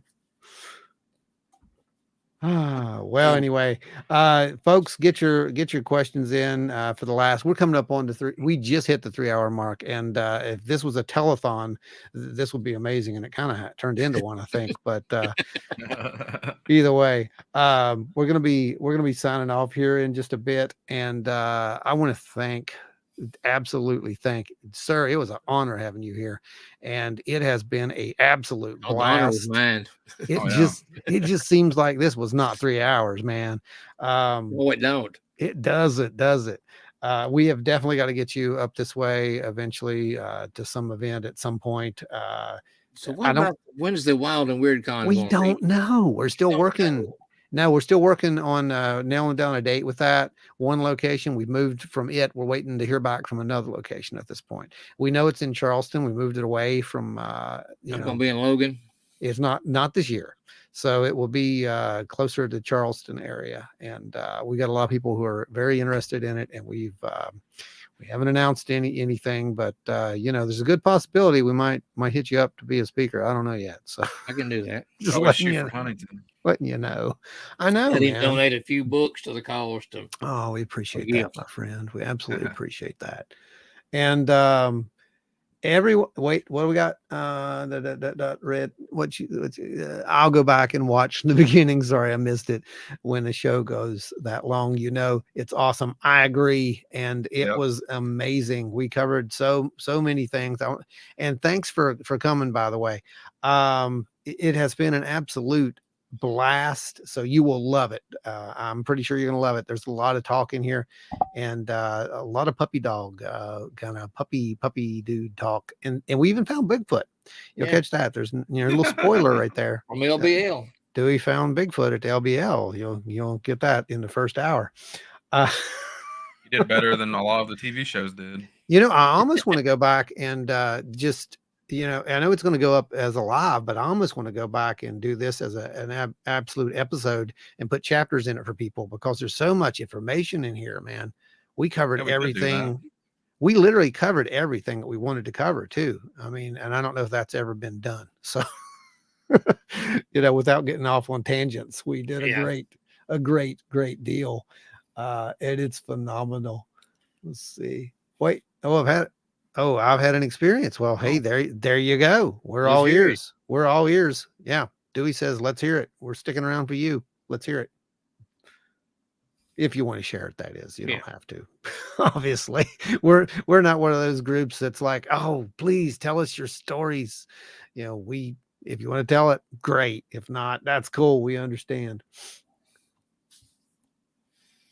Chris, absolutely love tonight's show. I was hoping you were here. I plugged your work earlier. Marty, a total awesome show, Dewey, and everyone. Sending love and prayers your way. Thank you, Martin. Absolutely. Right back at you, my friend. And there was a question. Sorry, Shannon, I didn't catch that. Positive and negative are supposed to attract spirits, right? Yeah. Well, yes. It's a theory that just like us, right? And that the whole thing, like some of us receive with our left hand, some receive with the right hand, negative and positive, so to speak. So it makes sense that spirits, ghosts, etc., whatever they are, could be drawn more to negative or positive. It kind of depends, but we look for both, obviously, just in case, because we really the positive ones, because the negative, you never know what you're going to drag in. Yeah, exactly. Right. If I'm ill or mad or something like that, and you're out, right? I'm out. I do the same thing, bud. If you get that sick feeling, people ask about that too. Sometimes it's like I hear so many researchers. And they come and they tell me about these experiences that they're having, where they've had these physiological experiences, and it's like, that's not good. There's something in you, deep within you, that's saying that's not good. That means move, leave. Yeah. Don't stick around when you're starting. If you're in a place and you start investigating and you start feeling sick to your stomach or your head starts pounding, just get out. It's not worth it. Don't even do it. Dolores and I have a code word if we're doing The investigation. Almost feels bad. Yeah. We just mention a chocolate donut and we're out the door. I mean, it's See, that makes sense to me, man. I mean, Yeah. for real, it does. some odd code word, Well, it just make me want donuts, but I'm weird. Yeah, this one house we went to, it was this old man was at, and I kept asking him questions, and I got a few little response, but when I got back to the house and I played the tape back, and he told me 3 times, "Go home." Oh, Go home. I didn't hear it till I got back to the house. I thought, well, I'm already home now. well, that worked, didn't it? Wow, it was plain as day. Oh boy, my. So, Red Raider, the story. I'm in northern Arizona. I was headed down a mountain pass. Big guy was standing on the side of the road. It was January 2014. Wow. Man. It was around 8 feet tall, dark fur, arms were long, but it was dark out, early morning, still dusk. I could see that the hands were cupped at the knees. Wow. The person I was with wanted to stop. Needless to say, I'm punching him to go. We were in a car. He towered over it. Yes, you did the right thing. See, that's the smart thing to do right there. Just go. That's the do the opposite of what they do in horror movies. Well, dude, that is what that right there. The whole go thing. I know exactly where that's coming from. That's the primal fear. That's the thing. Yeah. That's what happened to me with the whole Mothman whatever that was sighting that I had at that time. It was just literally I put my foot down on that pedal and I hit it, and we, me and my wife were around, a half a mile away before I pulled my foot off that thing. I mean, it's lucky I didn't kill us, to be honest with you. But there was just something that said, get out. And your brain, it can't comprehend that. Red Raider, I do have a question. Do you remember how big the head was in relation to the shoulders on that thing? I'm just curious. What else we got? We had some other things come in here. What we got? Facebook user, somebody asked, is there a Bigfoot or paranormal convention coming up West Virginia? Yes, there is. We have Woodbugger Jamboree that will be coming up. When's it coming up? Let's see. That would be May 20th at John Slack Park, Racine, West Virginia. And this is a monster of a festival. We had a lot of fun out there. We had it last year, and we packed the May park. 20th. Yeah, it was so much fun. It's outside the big, huge area. It's a massive park. We got people, if you want to bring your acoustic guitars, sit around and jam, you're more than welcome. Banjos. It's literally a jamboree. That's what it is. And we have tons of vendors at this thing. So you can come down. It's a kid-friendly event. Bring the kids. There's food trucks. To make it a whole day event. That's what they did last year. It was a lot of fun. There's another event. I can't tell you what day it is. I don't try to remember. It's very hard for me to even keep up with our own events. But yeah, that's the one we're putting on, and it's going to be a lot of fun. If you get a chance to come out to it, then that was going to be the name of my book originally was Wood Knocks and Wood Boogers. Wood Knocks and Wood Boogers. That's cool. That's cool. How about that? Yeah, that's awesome. This is it's a free event too, guys. So definitely bring the family out and have fun. I like Pat's word. My code word is get out. I've used that word before, brother. I understand it very well. So being my first experience, I debated it and myself, tried to debunk, as you should, but nope. I saw what I saw. That a whole bunch of crazy things have happened in my family, from skinwalkers to UFOs. And you know what? That absolutely proves what I have said to me anyway, more validation. These things follow people. And I don't mean like, oh, they follow you. I mean, it's like once you become aware of the phenomena, it seems like it just follows you, that it's after effect. Yeah. It's kind of like you're more sensitive to it, or it literally follows you. And yes, it had no neck due to the fact it was so hairy, like more round, no bulb at the top of the head, was huge shoulders, were like slouched, like when he was chilling there, and had no worries. Yeah, that's okay. And Red Raider, you don't even know my story. And Brandon, is that not exactly what I described at Joe's farm? Yep. Now, to That's- me, it sounds like that her creature might have been bent down picking Yeah. berries or mushrooms or something off the ground. Yeah, it does. something like that. Mhm. Whenever it's early morning, it might have just woke up and decided to go eat some food or something. Oh yeah, that's absolutely amazing. But yeah, man, it just seems like these things do. You know, like I said, they kind of coalesce. They follow people around. What? I want a peace, love, Bigfoot sticker. They're coming. I promise. They're coming. We have we have peace, love, Bigfoot stickers. We have what's the other pins? There'll be pins as well. And I do believe Chris, you just got the order for the next round of patches. So we'll have to work on getting the graphics file done for that. So there'll be patches as well. And no eye shine. Yeah. Thank you. That's important. And no yes, eye it shine. is. Yes. Oh, Ron, you forgot about MonsterCon. Oh crap! I did forget April about 28th. MonsterCon. Thank you. I got the graphic here. Let me find it. Somewhere. It's here somewhere. West Virginia. Here it is. Yes. Dave Spinks, World of Weird, West Virginia MonsterCon, April 28th, 29th, 30th.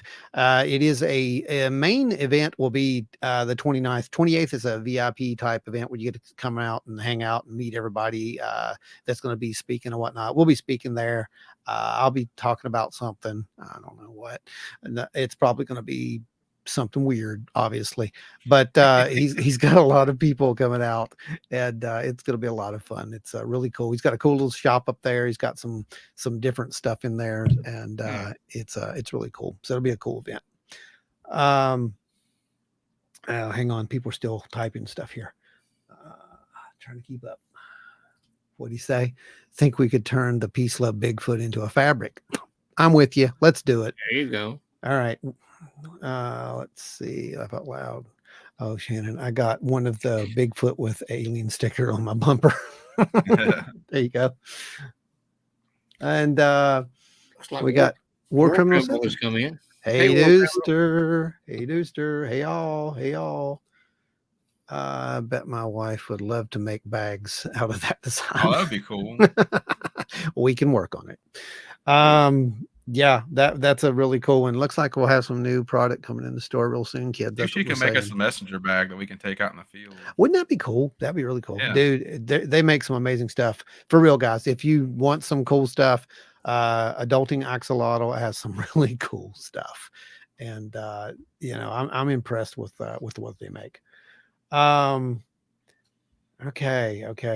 I think that's about it, guys. I'm going to God, I mean, I could talk all night, literally, but I'm sure Dewey's getting a little tired. Oh, and I'm fine. I could do this all night. Oh, really? Huh? How about you, Brandon? How you feeling? Well, I do have to work tomorrow. You want to go to let's are you good for another 15 minutes? Can you give me 15 minutes? Yeah, I should be good for that. Okay. I was going to ask you, did you want to use this for this week's upcoming podcast episode, or do you still want to talk about the topic? Gosh, I know. I mean, it's hard. It really is. This would be an amazing episode. I may cut episode could be a 2-part podcast. I could cut it down and have it for next week's episode. Is what I could do. I think we might do that, because I think there's a lot of info here that I can cut it down. It won't be 3 hours long, obviously, but I can cut it down a little bit. And I think that this would be a really good one for the podcast audience, because guys, I don't know if you know it or not, but our podcast, it gets thousands and thousands and thousands of downloads. We've 50, I don't know, we're way over 55,000 downloads at this point and climbing weekly. If we can get those folks to come over here, we'd have it. But it's just now growing. Like I said, we're just trying to get this out there and get more people to come in and watch these every Thursday. We have various topics. We were lucky enough to have Dewey come in and talk to us about a massive amount of topics tonight, which was just fantastic. And honestly, we don't get to really talk to people like Dewey that much, except for at conventions. And at conventions, you don't get to talk much at all, because you gotta go to my table. You know, Yeah, everything else going on. it's I love doing conventions. Don't get me wrong, man. But I mean, absolutely love it. Love meeting the people. Love talking to the people.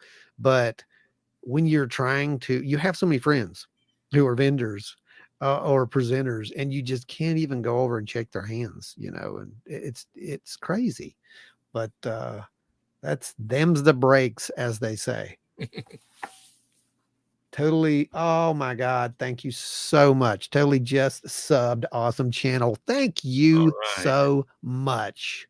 And that's that right there. That's awesome. That's what we want to Don't see. forget to share with your friends. Yeah, share with your friends. Right. Exactly. Yeah. And also share it. Feel free to anytime there, Red Raider, if you want to share your stories, contact us. We do a little thing called Tales of the Wild and Weird. And you can pop on and tell your story, or you can send us the story and we'll read it. However, I mean, it doesn't really matter. But yeah, we're all We've been about talking about doing sharing. another one soon. Yeah. Last one was really fun. It was a lot of fun. We had a really nice one. And I mean, we even have a little, didn't I even do a little graphic for it and whatnot? I think I did. But anyway. Thank you. But yeah. Oh yeah, we also got the form you can Well, submit this on the too. My website. daughter got me for my What birthday. you got there, brother? Oh, there it is. Oh, Oh, well, that's cool, man. It's got a weird feel to it. You can make your Who movie now. Who made that one? That's a cool design, actually. It's called Orb Sensory Elastobeast. I like that design. I guess it's a Yeti, I guess. Yeah, it looks like a Yeti. I really like that design, though. Super stretchy. It says on the back. Oh, dude, those are cool. Thought it was kind of neat. Collect them all. I just hang them up on the wall. And that is too cool. I got a whole bunch of Ghostbuster toys and stuff back here. Yeah, I got a few of those. It's kind of sad, the collection of stuff I have. It's all over the place, my friend. I mean, all over the place. War Criminal LBL. I'm heading down there soon. Looks like, yeah, Marty. oh man, they're talking back and forth. Yeah, that's what we do, man. We build a community. We try to, help people. share information. Network, share information, share data, try to figure out what's going on out there, because that's the only way we're going to learn. And Can they legally shut down a cemetery? That's what that was my wait. What? What? There are several cemeteries back these roads they've got blocked off. You can't get back into. Yeah, I think there's some laws that stop them. How from can doing you? That. There's one I want to get back into for real. It's the Civil War Cemetery. During the Battle of Fort Henry, Yeah, there was 5 soldiers killed when a cannon exploded. And wow.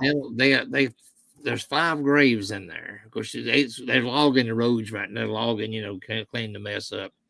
But the 4 of them were identified, and they have proper markers on their grave. One of them says unknown. I've done massive amounts of digging, going through records and all, and I found number 5's name. And I submitted in for them to get him a proper stone made up. So hopefully they're going to do that when the weather straightens up and they get Oh wow! Name was they'll fly in by helicopter and just drop it. So literally, for those who don't know, they apparently have shut down where they've witnessed it. See, I didn't do it again, and all activities are closed in that area. But like you said, there are 3 cemeteries out that way. So, yeah, how can you close a right of way to a cemetery? I don't understand that. I don't either. The only way I would even can legally do that or not. No, the only way I would know that you could even do that is if you gated it, and and they're not going to do this. If you gave everyone who has somebody in there, heirs, a key, they're not going to do that. That's just too much. No one's going to take care of that. I was wanting to do some filming in one of the cemeteries, and I went through the proper channels to get permission to do it, all that kind of stuff. Yeah. They talked to me like I was a stepchild or something. No, you can't do that. No. We will arrest you and escort you off site if we catch you in a cemetery with a camera. What? Yeah, exactly. This is LBA. What are you hiding? Yeah, exactly. That's insane. Red Raider, near the old Jerome, Arizona cemetery. It's pretty active. You have definitely got to be on the show at some point. I can't even imagine some of the stories that happen out there. You're talking about the old West ghosts at this point, and some of the, the First Nation stuff. That's amazing land out there. So history, that's history. Some kind of crazy EVPs. I use SLS. Got a few hits on that. Oh, Well, SLS is awesome. I built one of those. I love it. We're going to talk about that too eventually. That's one thing I don't have, that we don't have, and I think that would be something to build. And I saw your version. They're very simple. Yeah, that's what you were saying. It was like, oh yeah, it's easy. Well, you got the cameras, literally. All we need, I guess, would be a tablet at this point. It is about a 12 or 14-inch tablet, and with windows on it. Yeah. Because if you use the Xbox camera, you have to with windows. Okay. And the main part is just making the conversion cable where you can power up the camera. It's all, you power it all from one unit, don't you? I right. mean, you had it all. Yeah. Yeah, that's impressive. It's an impressive system. I was like, wow, that's where'd you use that? The software is free. It's a free download from Microsoft, so it's. Oh, I didn't know that. No. Oh, yeah. They've got, in fact, I can send it to you. They've got some real neat applications in the software too. So it works pretty good. Looks like you guys are selling it on us. Definitely worth the investment. Thank you. That's what we need. Someone else to help us spend our money that we don't have. That's why we do shows. Facebook user says they can't legally block off a right of way to a cemetery. I work on mine properly, and we have to let people come in. That's what I thought too. Yeah, but I used to work at somewhere we had to do that. Yeah. I know state laws. Tennessee state law says you can't keep anybody out as long as if they're family. But being that's federal property, I don't know what they can do. I don't know. It looks like the cemetery was torn up by a tornado right now. So apparently some bad weather that way too, right? Yeah, they opened the road up going to it, but now they're logging back in there. So they had the road tore up. I got you. It was too far to walk back in there to it. It's about 3/4 of a mile back in there to it. So it's a little long walk. Yeah, absolutely. I can see that. Well, folks, we are approaching that magical 11:30 mark over here on the East Coast, and that'll be 10:30 Central, as I've learned today from my good friend Dewey. And I don't know, Red Raider, where you're at. It's Arizona, so what's that, like 6 hours difference or something? I don't even know anymore. I can't keep up with it. You time travelers, you kill me. But anyway, everybody, I want to thank you all for coming out. I really do. We're gonna close the show off. It couldn't have been a better show. I don't know that it could have been a better show, honestly. This was amazing. We covered everything. I hope everybody got their questions answered. Just now heard a voice. That was Whoa. What? Where? When did you hear a voice? We're going to have to definitely play this thing back. That means that you guys, do you know what that means? That's a 3:22 mark. I guess. Let me explain to what this means. That means that I have to now go over 3 hours and 23 minutes worth of audio and video, because there was a shadow behind them earlier too. So now at the 3 hour, not 3 minutes, why I say that, 3 hour and 24 minute mark, I have to look and listen for a possible voice. That's great. This is what happens when you stay on for 3 hours. Things start trying to come in. That's why we don't do it. All right, guys. I want to thank you all so much again for coming out. Thank you so much. And please do, if you like what you see, do leave us a rating over there. Like hit those little thumbs up, all that stuff. That helps us so much. You don't even know. Smash that like button. Smash the crap out of it. And if you want to support the show, like I said, head over to our store, grab you one of the patches while they're still in stock. I don't know how many's there right now. When they sell out, they sell out. There's only 5, I think, left in the store. Yeah, I want to thank everybody for coming out. Like I said, we'll see you here next Thursday at 8 o'clock Eastern time. And I don't know who the guest will be. I have no idea at this point. These are, like I said, we just kind of come up with these on the fly. They're fun. and you never know what's going to happen or who's going to be here. So be looking for that. And of course, listen to the podcast or watch the podcast tomorrow as well. Like I said, we have a really cool one. It's on numerology, angel numbers, and synchronicities. Wow. A little out there for us, but it's kind of interesting. And I think you're going to be amazed, I think, at what we found out. There's something there. That's all I'm going to say. No spoilers.